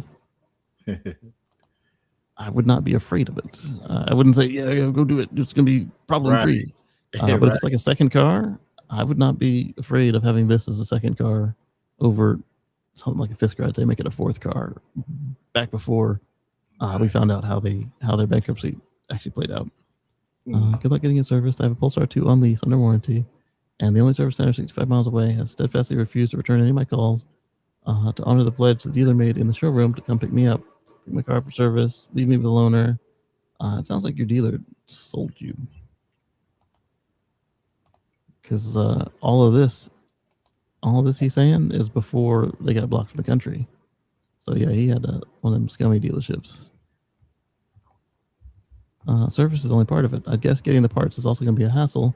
More further out in time you go, I'd worry about that even with the current 1-year generation Bolt, even with GM behind that model. Yeah, that's another good point, is if you have a fully onboard manufacturer, it could still be an issue if the volume is not there. We saw that with as the Volt wound down, parts that should not be hard to get were too hard to get. Can you imagine trying to get one worked on by this time next year? Scam. $7 payment and no support, no thanks. Volvo services them as stated in the article, but even with the discounts, these just don't seem worth the money. They're nice looking, have lots of nice features, but for good transportation, the value isn't there for me. I checked the website, and while the $25,000 discount on the Polestar 3 is offered, it apparently does not include 800-volt electrical architecture. Oh, that's all part of the whole thing was the 800-volt architecture. A discussion with dealers stated that the above change over the 25 model was not available for purchase. So these are the old tech. But at the same time, at 400 volts, you have more independent shops that are trained in dealing with that, because that's what everybody, starting with Tesla, and then continuing on for a long time, that's what everybody was using. Very few of them went 800 right away. And Tesla's there now with Cybertruck, a couple Chevys, Porsche, the Hyundai Group. Yeah. Okay. All right. So this is the one I said that the headline made it seem funny, and normally I would skip it, but the headline snagged me. So let's see. $1.4 million EV has a weird trick to hit 60 miles per hour in 1.55 seconds. Lee says I might consider a Polestar as a luxury beater car. Yeah, exactly. There's people out there who have luxury car money and like discounts. Hey, coupon. I like discounts. I just don't have enough money to get a luxury car on a coupon. The McMurdy Spurling gets 1,000 horsepower. That's nothing. Marcus's EV Smoke gets 1,020. That's nothing. 100 kilowatt hour battery pack. Also nothing. You got what, a 99, 98 kilowatt hour battery pack? Oh, what's that? In Smoke? Yeah, Smoke. Can't say public. Right. So basically the only thing I'm seeing that this thing has on Smoke is that it only has one seat. Yeah. 1,000 though horsepower. That's kind of like old school. I'm gonna be honest. I'm at 1,100 now. Just FYI. I'm at 1,100 now. From 1,000. I'm at 11 boost out of it. No, I'm talking about. Okay, Smoke ain't playing. Right? You're ready, but yeah. But no, but for that price though, I get 10 Smokes for that. Well, used to be able to. You didn't get the 26 miles. You can get in different colors. Right? Wow.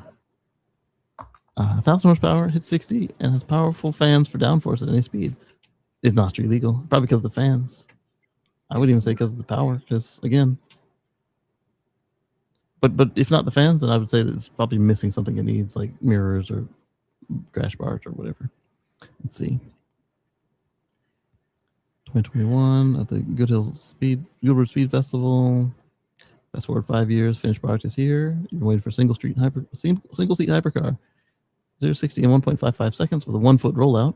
Thanks to a unique fan system that sucks down to the ground, then this is the car for you. 1.36 million before taxes. 0 to 60 in 1.55 seconds. Yeah, that's not bad, but it's not bad. But you're right on that, right? I'm at 1.8. Exactly. I can drive my car. He got missions. I go in the car and drive it on street legal, and so on. But 1.8. You drive on the street. You got 2 seats. It came with 5. You got 2 seats. Yeah. I don't see the point of making a car that doesn't have 2 seats, because if you're trying to impress people and you can't bring anybody with you, because you can't tell me you're going to spend $1.36 million on a car and you're not trying to show off. I guess you could be like like for a race team or something, but as a stock car, it's not any good. I'm gonna go on and say, because from experience and just doing data result I've been working with engineers on certain things dealing with racing and so on. But I have to. It's easier to say it on paper than actually doing it. But that 1.55 seconds in 0 to 60, I have to actually see that, because you got to take some things in consideration. Track, the temperature, the wheels, and just that 1.5 is really. It's easy to say it on here, Yeah. Brian says that the curb weight is low on this thing, compared to others anyway. Oh yeah, that's another thing too. Yeah, I mean, Yeah. smoke. I mean, I go say I'm still at 5,000 pounds. You know. Yeah, she's My got some head weight is on her. big enough in there. Yeah. Brian says that the BOGO on Polestar will help move them pretty quickly. Yeah, if I get one, buy one, get one, I have one and a spare parts car, I would do it in a heartbeat. Yeah. But Murdy is a track car, one seat that vacuums itself to the pavement with fans. So I guess, yeah, for the track, but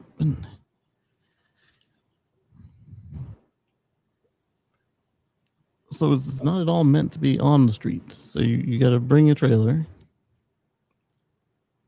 and then you got to have somebody who knows how to tune electric, which is not easy at this point, to find somebody who's not afraid to wrench on one. Otherwise, you've just got a stock car that had better have really good specs out of the box. Brian says, you're at 1.8, but you're also a madman. What you say? Highlander says it looks like Brian's back from the Costco run, and Brian confirms is correct just for the track. I mean, I guess I'm not seeing the appeal on this as a track car. Even I'm sure there's a customer out there, obviously, but or maybe the stuff is open so that you can work on it yourself and get your team to. I don't see the appeal. Obviously, it's not for me, but I mean, for that price, man. I mean, I can't. I gotta go on a limb and say, but road, man. I don't know. I ain't gonna say it because we still, roaster still. So in there yet? I seen some stuff, but yeah. I just don't know when though. Right. 2 weeks, even 2 weeks. Hey man, but 1.5 million though, that's strong. Yes, sir. Brian says, haven't left for Costco, still waiting for the rest of the gang. Oh, I know that feeling. Yeah, we're ready. Why aren't you getting in the car? Oh, and you get there and they're just dragging feet. Highland says, I had to prove Brian's comment about picking up chicks. He went to Costco to pick up chicks. Literally, chickens. Benefit of using a fanned ground effect car is that it can vacuum the road as you drive quickly around the corners. I wonder what kind of debris it picks up. Ooh, yes. Roadster is getting this tech. Yeah, it is, but the Roadster is going to be more of thrust. It's going to push down rather than pull down. So it won't be as susceptible to having to need a gravel guard on the fans. Prove. Hey, this sounds like it'd be fun to take a couple laps. I'm not, if somebody offered me, I wouldn't turn them down. I'm not seeing the value versus 10 plaids. Go ahead. Now I was gonna say you do have what they when people hear racing, you got all different type of racing. For example, I'm a drag racer. I'm a straight. I don't really. I'm a straight guy. A to B, quarter mile. You got course racing and so on. But my car set up for from getting from A to B the fastest. Yeah. And I think that's what the Roadster is going to be. It can do the other deal, but it just depends on, like you say, I guess this car is more for course racing. Yeah. Well, the Teslas are American cars through and through. We're muscle cars. We're good straight line. They can turn. They're not built for it, but they can turn. Brian says that the road gravel being launched hundreds of feet in the air. What could go wrong? Yeah, I have a feeling that that alone is going to make the Roadster SpaceX features be track use only or off-road use only. James Bond measure, gravel scene. Yes, that's right, Lee. And then you don't got to carry it with you. You just use what's already on the road. I just hope you're not on a fresh road. All right, so I'm seeing a motor and inverter, maybe. Features 100 kilowatt hour battery pack, which manufacturer said should be enough for 50 kilometers at Le Mans. And so a whopping 31 miles as a prototype 2 race car. So they're going flat out at 100 kilowatt hours if they can only get 31 miles. Sperling isn't road legal, but McMurdy previously said that it should be good for around 300 miles of normal on-road driving. Were they planning on making it road legal and they just haven't submitted it? Who cares how far it can go on normal road use if it can't go on the road and can only do 31 miles on the track? Let's rip it around the track, baby. And don't tell me about no 300 miles until you tell me I can drive this thing without getting pulled over. I don't care about. I mean, unless there's, if you're saying that it could do road, but it's not legal for good reasons, what's the point of this stat here? Why? Charging from 20% to 95% can take anywhere between 20 and 60 minutes, depending on the charger. Okay.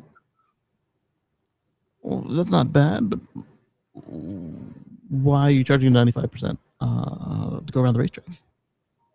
Shouldn't you be doing 20 to 80? I think you can get a lower number if you do that. Don't. Do you need me to mark it for you? Larger battery pack and overall size mean it's heavier than the original prototype. Yeah, up 1050 kilograms, up a whole ton from what it was supposed to be. Wow, from the original 60 kilowatt car. Oh, no. I see. So like Brian said, it's light, but it's not as light as it could be. So it was supposed to be 2315 pounds, and now it's 2980 pounds. So instead of 1050 kilograms, it's 1350 kilograms. That's stout. But with 1,000 horsepower going to the rear wheels alone, McMurdy's, oh, okay, that's different right there. Okay, so it's not 1,000 total all-wheel drive like everybody else's 1,000 horsepower cars. It's 1,000 horsepower to the rear. So if you went to the front and could deliver the power, it might be more. Okay, that's not so bad. Thanks to its unique fan system, it can operate up to 2,000 kilograms of downforce on demand. Okay, so it's not F1 capable of driving upside down in a tunnel because it's 2,000 pounds of downforce. So 2,000 kilograms of downforce. No, I take that back. I'm doing kilograms to pounds. So yeah, it is like an F1 car could drive upside down, in theory. Okay, that's cool. Lee says external source of compressed air to lift the skirts. There's a joke there somewhere. Ryan, take it away. A little Marilyn Monroe. But the external source of compressed air, we saw that on was it a Porsche? We saw it on somebody's car. They used it to jack it up to change the tires, and then they put it back down. I thought that was pretty cool. The all-important fan system has been updated. That's good. Features 2 fans for redundancy, which get new motors. Redundancy is nice, especially if you can run them both at half and still get the same results or something like that. Revised blades, revised cooling, relocated fan assembly, allows the vehicle to pull up to 3 Gs through corners. Wow. And it can also do so under braking. All right. Yeah, when braking, you want your wheels to be firmly attached to the surface. For many other changes, it rides 20% higher than the prototype. Oh, that's not so good. Has wider tires. That's good. With more sidewall, also good. There's a small stowage compartment under the rear spoiler where a helmet can go. All right. Yeah, okay. It's a one-seater, so not like you put the helmet over to your side. It's gonna be in your lap. Yeah. Put the helmet in the trunk under the rear. Why not? Has the headlights and taillights now, complete with blinkers and hazards. So that is depending on the type of racing you're doing and the type of track you need. That's a requirement. If you're not track legal, that's got a problem with a car like this. So yeah, make it happen. The seat is molded to the owner's body for a perfect fit. So it's like the SpaceX Dragon capsule. Even though it still looks pretty small, McMurdy says the driver can be up to 6'7" and still fit inside. So a lot of us still fit in there. Lee, I was impressed with my time driving a 85 Corvette that got a touch over 1G cornering. So much fun flat cornering in that car. Nice. So what can you do with a Spearling? You can't drive it on the street, but it's eligible for the global time attack in the US. Okay, so yeah, I guess if you and the next best guy have this thing, then it's be a matter of skill. Then it would still be worth having one. Fair enough. And the European time attack at Masters Nürburgring with McMurdy says that you'd run the vehicle with just a driver and a competent friend. Is the friend on the radio? Because they're not in the car, would you? Like they could be on the other vehicles. But the company can take care of it for you at extra cost. Run the vehicle as in race it and maintain it, but just a driver and a competent friend. Or they'll do service for you at extra cost, of course. You can roll up to the track and get in and drive. For tracks without suitable charging, McMurdy will also sell owners a portable 100 kilowatt hour supplementary battery pack with 120 kilowatt charging power. All right. I mean, you already trailer in the car. Why not trailer an extra battery pack, right?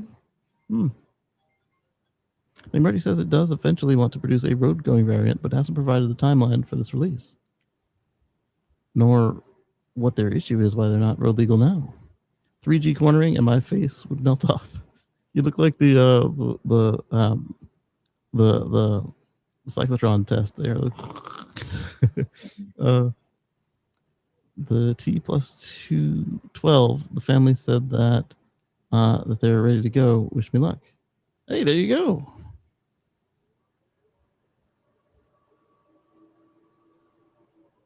Nice. Safe travels. Hope you get everything you want and not too much more than you weren't planning for.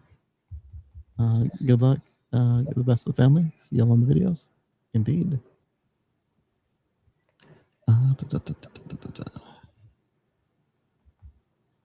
All right, so the two highlighted comments were spam. Let's see. Hits 60 miles per hour typo. The bar needs to be raised before the Tesla Roadster comes out. Yeah. Tesla will never produce the Roadster.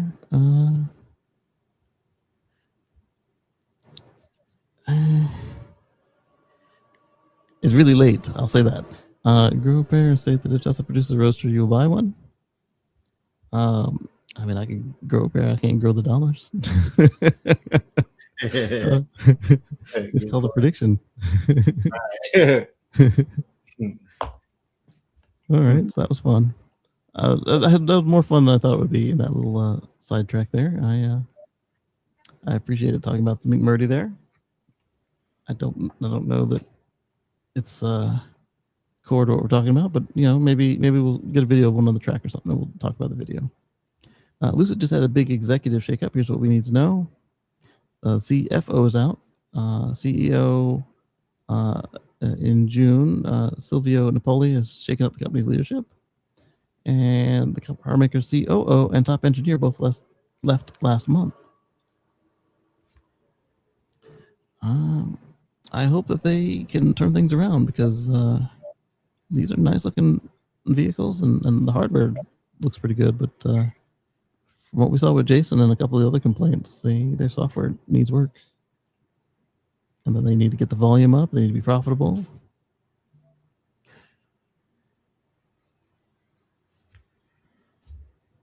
Bottom line, this is doomed. New management team will be all bean counters with MBAs looking to cut costs wherever they can. Bankruptcy will soon follow. I hope Mini to Nut there is wrong because that would be unfortunate. When I got the Plaid experience, I said it wrapped the face fat around the back of my head. It made my cheek meat go. I know the drag race with the Plaid in Muskegon blew me back. I was driving the blue Plaid and backed off after 135 miles an hour. Oh my. Question for Marcus. Any insider info on Roadster 2.0?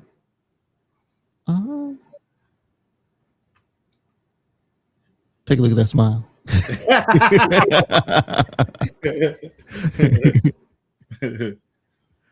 All right, let's share this tab instead. And so this one, I think I covered all the stuff that's running through my head as we saw the headline. Slate has no plans to sell its cheap EV pickup in Canada. The pickup won't be headed north anytime soon. And if all U.S. EVs are facing troubles in Canada, Thanks to our politicians, this makes perfect sense to me. But if it's just Tesla, then it doesn't make sense to me. By all EVs, I mean all U.S. EVs. The automaker wouldn't reveal more, but pricing and tariffs could be to blame. That's what I just said. Once Canada's reciprocal tariffs are applied, the Slate's truck will cost around $44,500 Canadian, which is more than both the Ford Maverick and the Chevy Colorado. However, the Ford Maverick and Chevy Colorado are gas trucks, so some people would still be interested in having a runabout truck, even at $44,000. But perhaps people who can afford to pay $44,000 might expect more out of them than what they're going for, because they're going for bare bones budget, work on it yourself, and they're not going for premium customers. So I can see them not even wanting to get involved in that mess. Plus, all your parts would be crazy high for the same tariff reasons. Yeah. So I wouldn't be surprised to see in 2028 if things change. If we then see Slate hit the market there, and then you guys get all of our learning experience. We do not have plans to sell in Canada. The company did not elaborate and didn't. Pretty respectable. It's one of the few new vehicles that feels like it could be affordable to your average American, because Slate built the truck's identity entirely around being the anti-truck truck. No giant touchscreens, no powered everything, no leather. They don't even have power windows out of the box. No leather covered seats, massage you on semi-annual trip you take to Lowe's. It's a bare bones modular electric pickup truck on the cheap. So on this one, I still am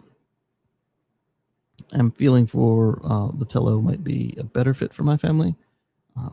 But it's a matter of, this is a new car company. It's going to be who can hit the ground, and the new product actually is close enough to what they say it is. It falls apart when tariffs come into play. 25% reciprocal tariff on vehicles imported from the U.S. So it is everybody. It means that Slate's cheap electric truck instantly shoots up to 31 once it crosses the border. And that assumes the entire tariff cost gets added to the price, which wouldn't necessarily be the case. With exchange rates, that could be as high as 44.5 Canadian. Yeah. That makes sense. They wouldn't want to get involved in that. If only there were some kind of North American free trade agreement that was actually adhered to, that would make this potentially a lucrative export. And then the next comment is, tell it to the guy who blew it up. And it says, have you told him? And probably for the best, sell it in Mexico. That's another good point. I wonder if they will, after they get started and established in the States and figure out their order backlog, will we see it in Mexico? Because if it's affordable here, it would only be slightly expensive there, right? And that's still North America, and so the distribution networks are there versus having to put it on a boat. Yeah. I think if they sell this thing in the States and in Mexico, and then eventually later on they can get it up to Canada, this would be a good North American little pickup truck. And then if the power system is worldwide capable, then it's just a matter of spinning up factories and shipping kits over to a knockup factory. This could be interesting. Lee says Dad would have loved the Slate. He had a bare bones little Mazda pickup. Yeah, my dad had one too. I loved that little truck. It was totaled when someone pulled out right in front of him. He loved that truck. Yeah, I would have kept my little Nissan truck. That was his name, Nissan truck. It was 1995. Had air conditioning and power mirrors. But crank windows, and that was a nice little truck. That's just as a young professional, I couldn't afford two cars. So when I got my next Civic Hybrid that it was replacing, it was holding me over from.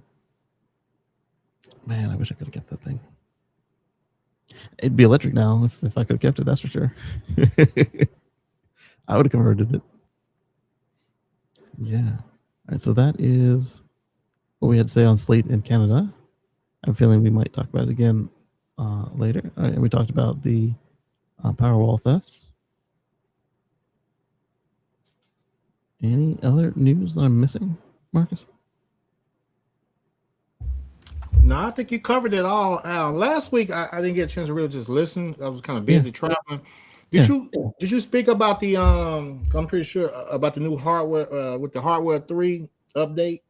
Oh yeah.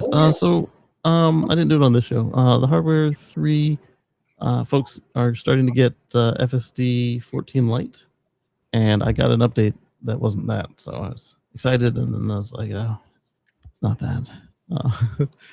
But I'm curious to see it firsthand, and I'm excited for the folks that did get it, and to see how this thing progresses.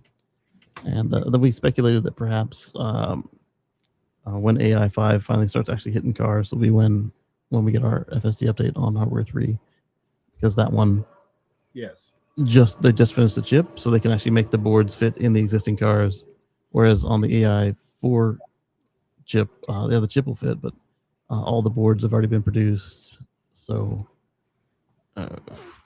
why not? Why pay to do it again when they can just have them all done at once with the AI 5? So we're not holding our breaths on that upgrade program for the hardware anytime soon. Okay. Yeah. So they'll now deploy their airbags before crashes happen, thanks to cameras.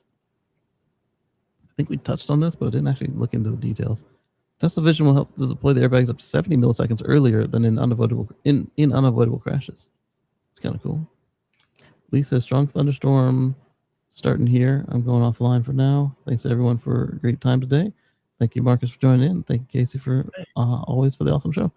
Thank you, Lee Moon. Yes, do take care with the thunderstorms in the southeast. They can be quite energetic, and be safe. We've actually got one that's been threatening this whole time here, but since I am on battery anyway, I wanted to show up, so here I am. Be safe out there, Lee. Yes, indeed. Be safe. And heed any of the little warnings that come out of the phone there, because once that happens, they are imminent. They use the cameras for everything from advanced driver assistance and automated driving. That takes me back to Texas again there. So the folks are saying that why didn't the car stop the guy? He had his foot on the pedal. I think that the backlash would be worse than car lets you do bad things if you tell it to do bad things, than car thought it knew what was going on and somebody got hurt because it read the situation wrong. Right. But then I think it'll still come on, because see, people always got this narrative that I gotta constantly fight every now and then when I have time on the chats about the car just don't have his mind of his own. They acting like the car, it's that old movie, The End of the World Mess. Put that Christine, yeah. Like the car just gonna get you in there and just go and don't stop. That don't work like that. The other one with what's her name, the redhead. When the car is just constantly just piling up, they, and that's what people think, that these cars are just got a mind of their own. You can't control it. Yeah. You're not in control of it. That's what I'm saying. So yeah, but this isn't robotaxi. This is FSD supervised. So, but like I say, they still believe the car will just, let's say if you want to go left, the car want to go right. Go right, no matter how hard you yank it over there. That's what people got in their mind about. Oh, that's true. Yeah, they don't realize that you can. You are still in control. You are in control of that. I even showed a video before showing, like, I can just yank the wheel a certain hard is going to disengage it. Yeah. I don't even know how far. Yeah, I don't even know how hard the motors can go, but whatever they can do, you can override it easily. It's sensing for it, and then even if the sensors fail for some reason, you can outmuscle it. It'd be like the power steering going out. It came out about the driver. He had his foot on the pedal 100% up until the crash, even when the crash, they said. But you got some people in the comments still saying to do with it. Now, I just let it go because it gets it gets exhausting sometimes. You can't argue with ignorance. Tesla could have what they said Tesla could have they basically trying to say the proof that Tesla presented that they could have manipulated it. I'm like, oh, that one was the weirdest one of all because you can't win, you know. Yeah. Is that me? Oh, it was you. Okay. The idea that they would risk evidence manipulation is fantastical because you've got the copy that hits the mothership while the car is connected, and then you've got the copy that's in the car, and if those don't match, people are looking at you, and if any parameters are messed with in the crash, they have to match what was going on before, and if somehow you do that and make the mothership makes the same fraudulent entries in its copy, then you've got this program out there that it has to delete itself as it crashes, has to not be detected in all the cars that aren't crashed, and then has to not be detected in all the crashes, all of a sudden not having data that makes any sense to how they were found. You have to make sure that if for some reason the computer goes out in the middle of the crash, that it fails without leaving evidence. I mean, this is like a global conspiracy level situation, and I don't think any of the employees involved would be willing to risk prison time to do something like this. On top of that, the fact that if FSD was on 4 seconds before the crash, it still counts as an FSD crash. And they report several FSD crashes per year. So it would be one thing if they said, oh, it was off, so it doesn't count. But they don't do that. They it turned off right before the crash. Whoops, here's this FSD crash. Is it our fault? Is it the user's fault? It was a freak incident. What they look at it. It's not. I don't understand the conspiracy on that. It's not like we're seeing a string of these things and we're looking closer. Right. Okay, that's just like you ever heard of saying when you know, like I'm gonna use for example, like when I used to date in my high school years, I used to try to date multiple girls, right? Yeah. But if I lie, I lie one, I lie to one, I lie. But then you got to continue to tell and lie, and then just gonna catch up with or remember. That just that don't make it no different. Since someone thinks that lie.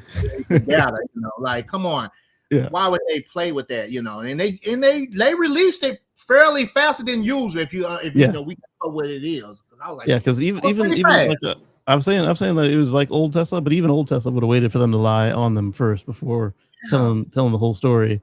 They'd say no. They'd say, "Oh yeah, the car crashed into the hairdresser," and Tesla would say, "Not like that." And they'd say, "Yeah, no, it just pushed itself into the hairdresser." They say, "That's not what happened." And they, I insist. And then, all right, well, at 15 seconds, the car was turned on. At 12 seconds, your seatbelt was buckled, and at 5 seconds, the gear shifter was shifted in, and at 3 seconds. The accelerator was mashed to the floor, and at -3 seconds, the pedal was finally released from 78% to 0, but it had been at 100% from 2 seconds to -1 second. Well, they narrowed it down and put it out and showed the report of the data of the car that it was still pressed at 100% after the crash. After it went through the wall. In the house at that time. Yeah. So what's that telling you? And then also too, I don't know if you saw this too. I don't have it right now, but I saw from several credible sources that they saying that he previously Googled something. They didn't even get it. No, they say he Googled something about how to do. Let me see if I can find it right quick. He Googled something about Tesla's FSD such and such on his phone search. Before the crash. Right before the crash, yes. So who's to say what's going on behind all this? We don't know yet. It was something going on behind all this. I hope he wasn't doing them like short videos of like, oh, what happens if I push the pedal down and hold it down? It came out from different credible news reporters out here that they got access to his phone. He was searching prior before the accident. Yeah. This is Texas though, so we will be able to get the footage of the case, right? Unless they settle out of court. It's going to get out there. Trust me. Yeah. Especially how big it made, it's going to get out there. Yeah. It's So gonna let's all of us try and update each other as we know more, and then we'll update the community. I would keep you up to date. Oh, for sure. So the automaker released a video explaining how this works and saying that the Teslas can deploy their airbags up to 70 milliseconds earlier, which could make a difference in the event of a severe crash. Tesla contrasts this novel use of cameras with limitations of accelerometer-based sensors, which must wait until the crash has started before determining whether and how much to inflate. This is true, because with the accelerometer or the air pressure systems, the crash is already occurring by the time that's happened. So your airbags have to be really energetic.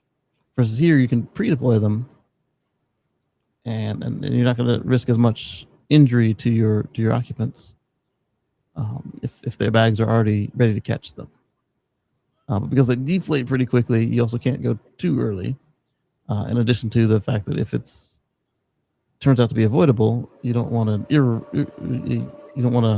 have to replace a front windshield and all the airbags, and so they do wait till they determine that they cannot be recovered. Let's see. It's probably got music in it. Let's see. 70 milliseconds is like a blink of an eye. All right, I'm gonna turn on captions because he's got music going there. Got to mute. Oh, it didn't turn on the captions.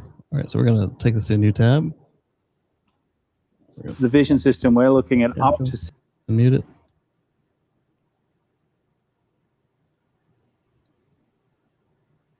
Oh, those captions are teeny tiny, my friend. I can't see that. Settings. English auto-generated, that's fine, but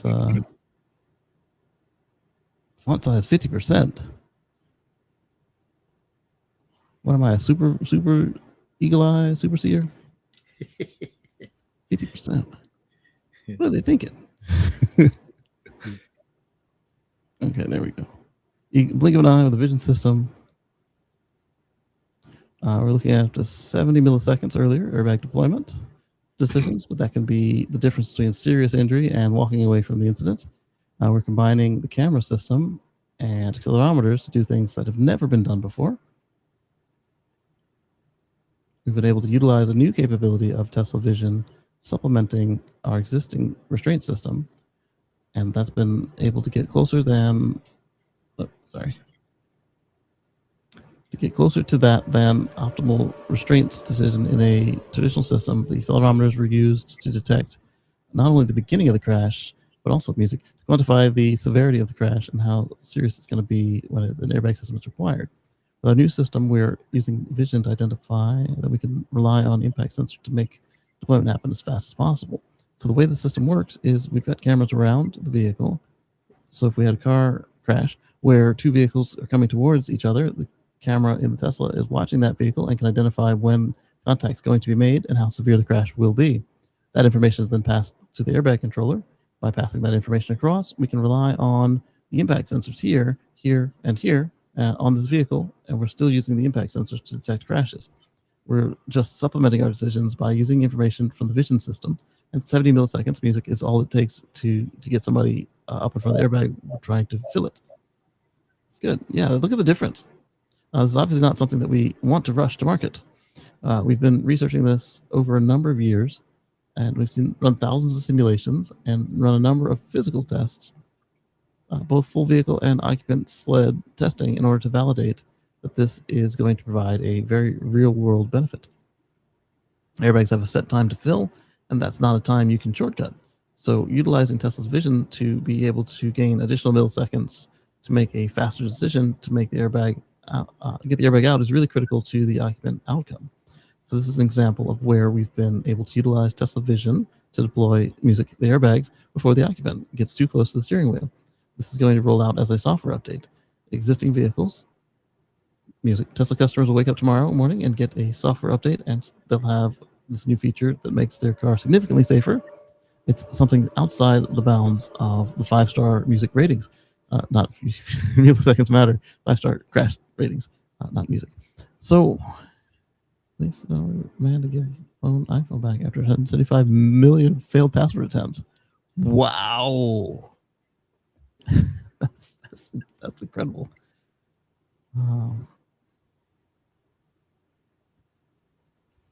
Anyway, so that's your browse history. That's your browse history there, right? No, that's not history. That's those are suggestions I watch next.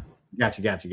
Yeah, you watch this crash video. Do you want to talk about bears bringing cubs to people, or 35 kilowatt hour battery shelf? I think it's realized I don't like people being taken advantage of. That gave me this video from 2 years ago, Mr. Leto, and it knows I'm building a battery right now. So, here, would you like see somebody else's battery?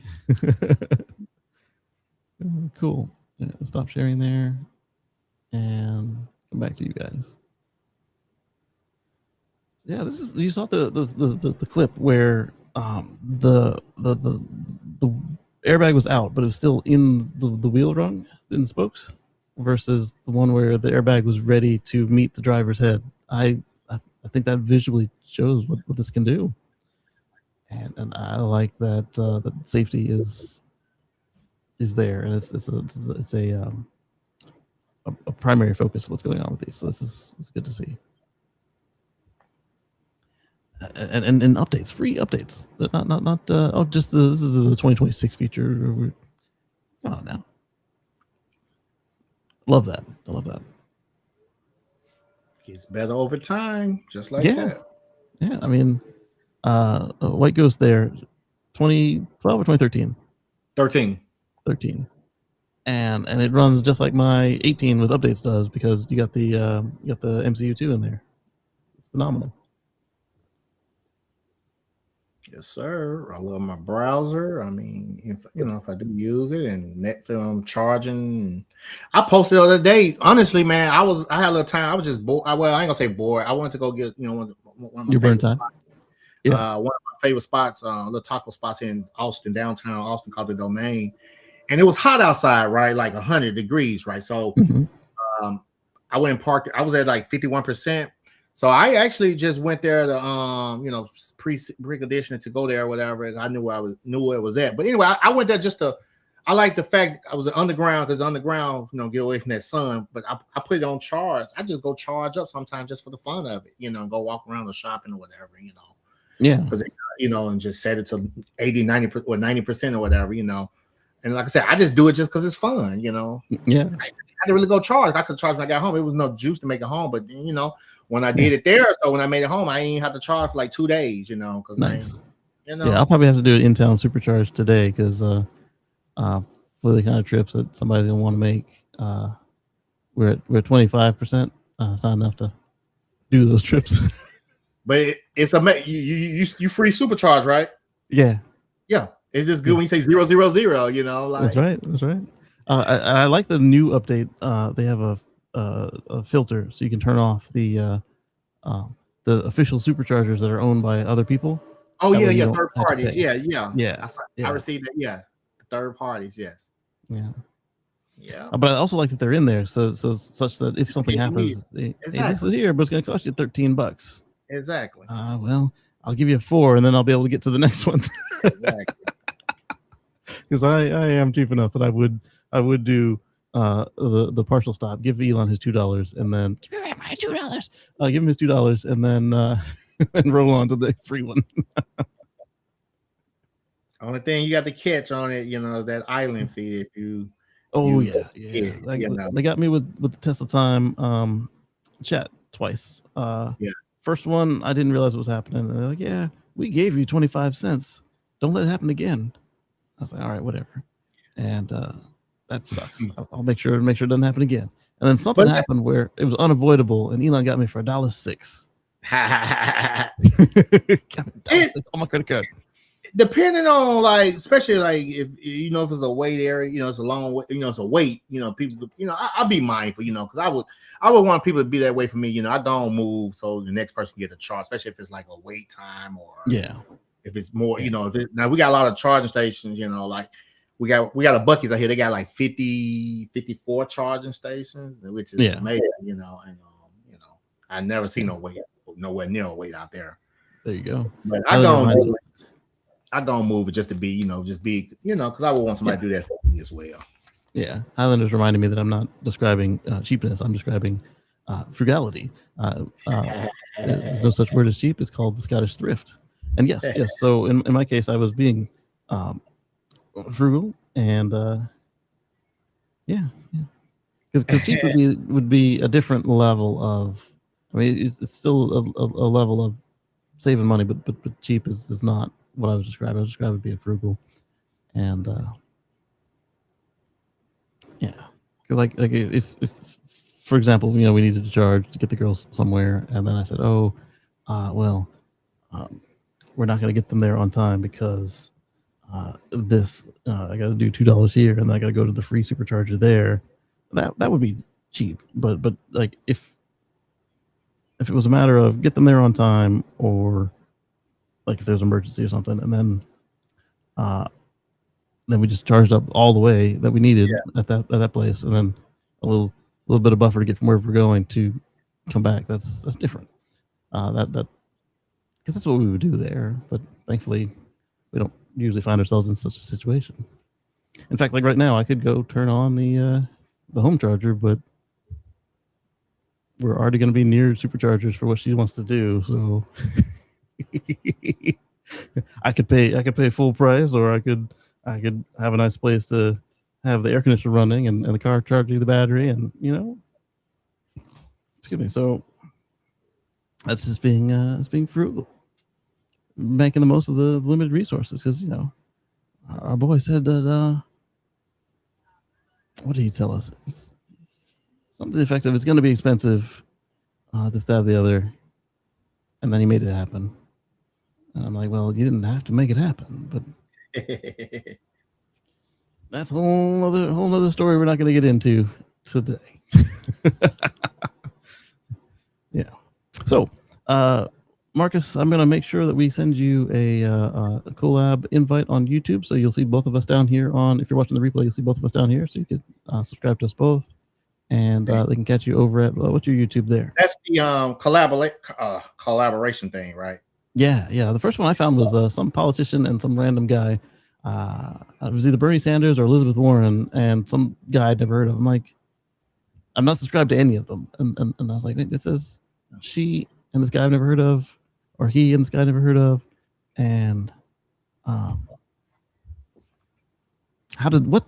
And then I saw it allowed me to subscribe to both. I didn't subscribe to any of them because it was not what I was doing. And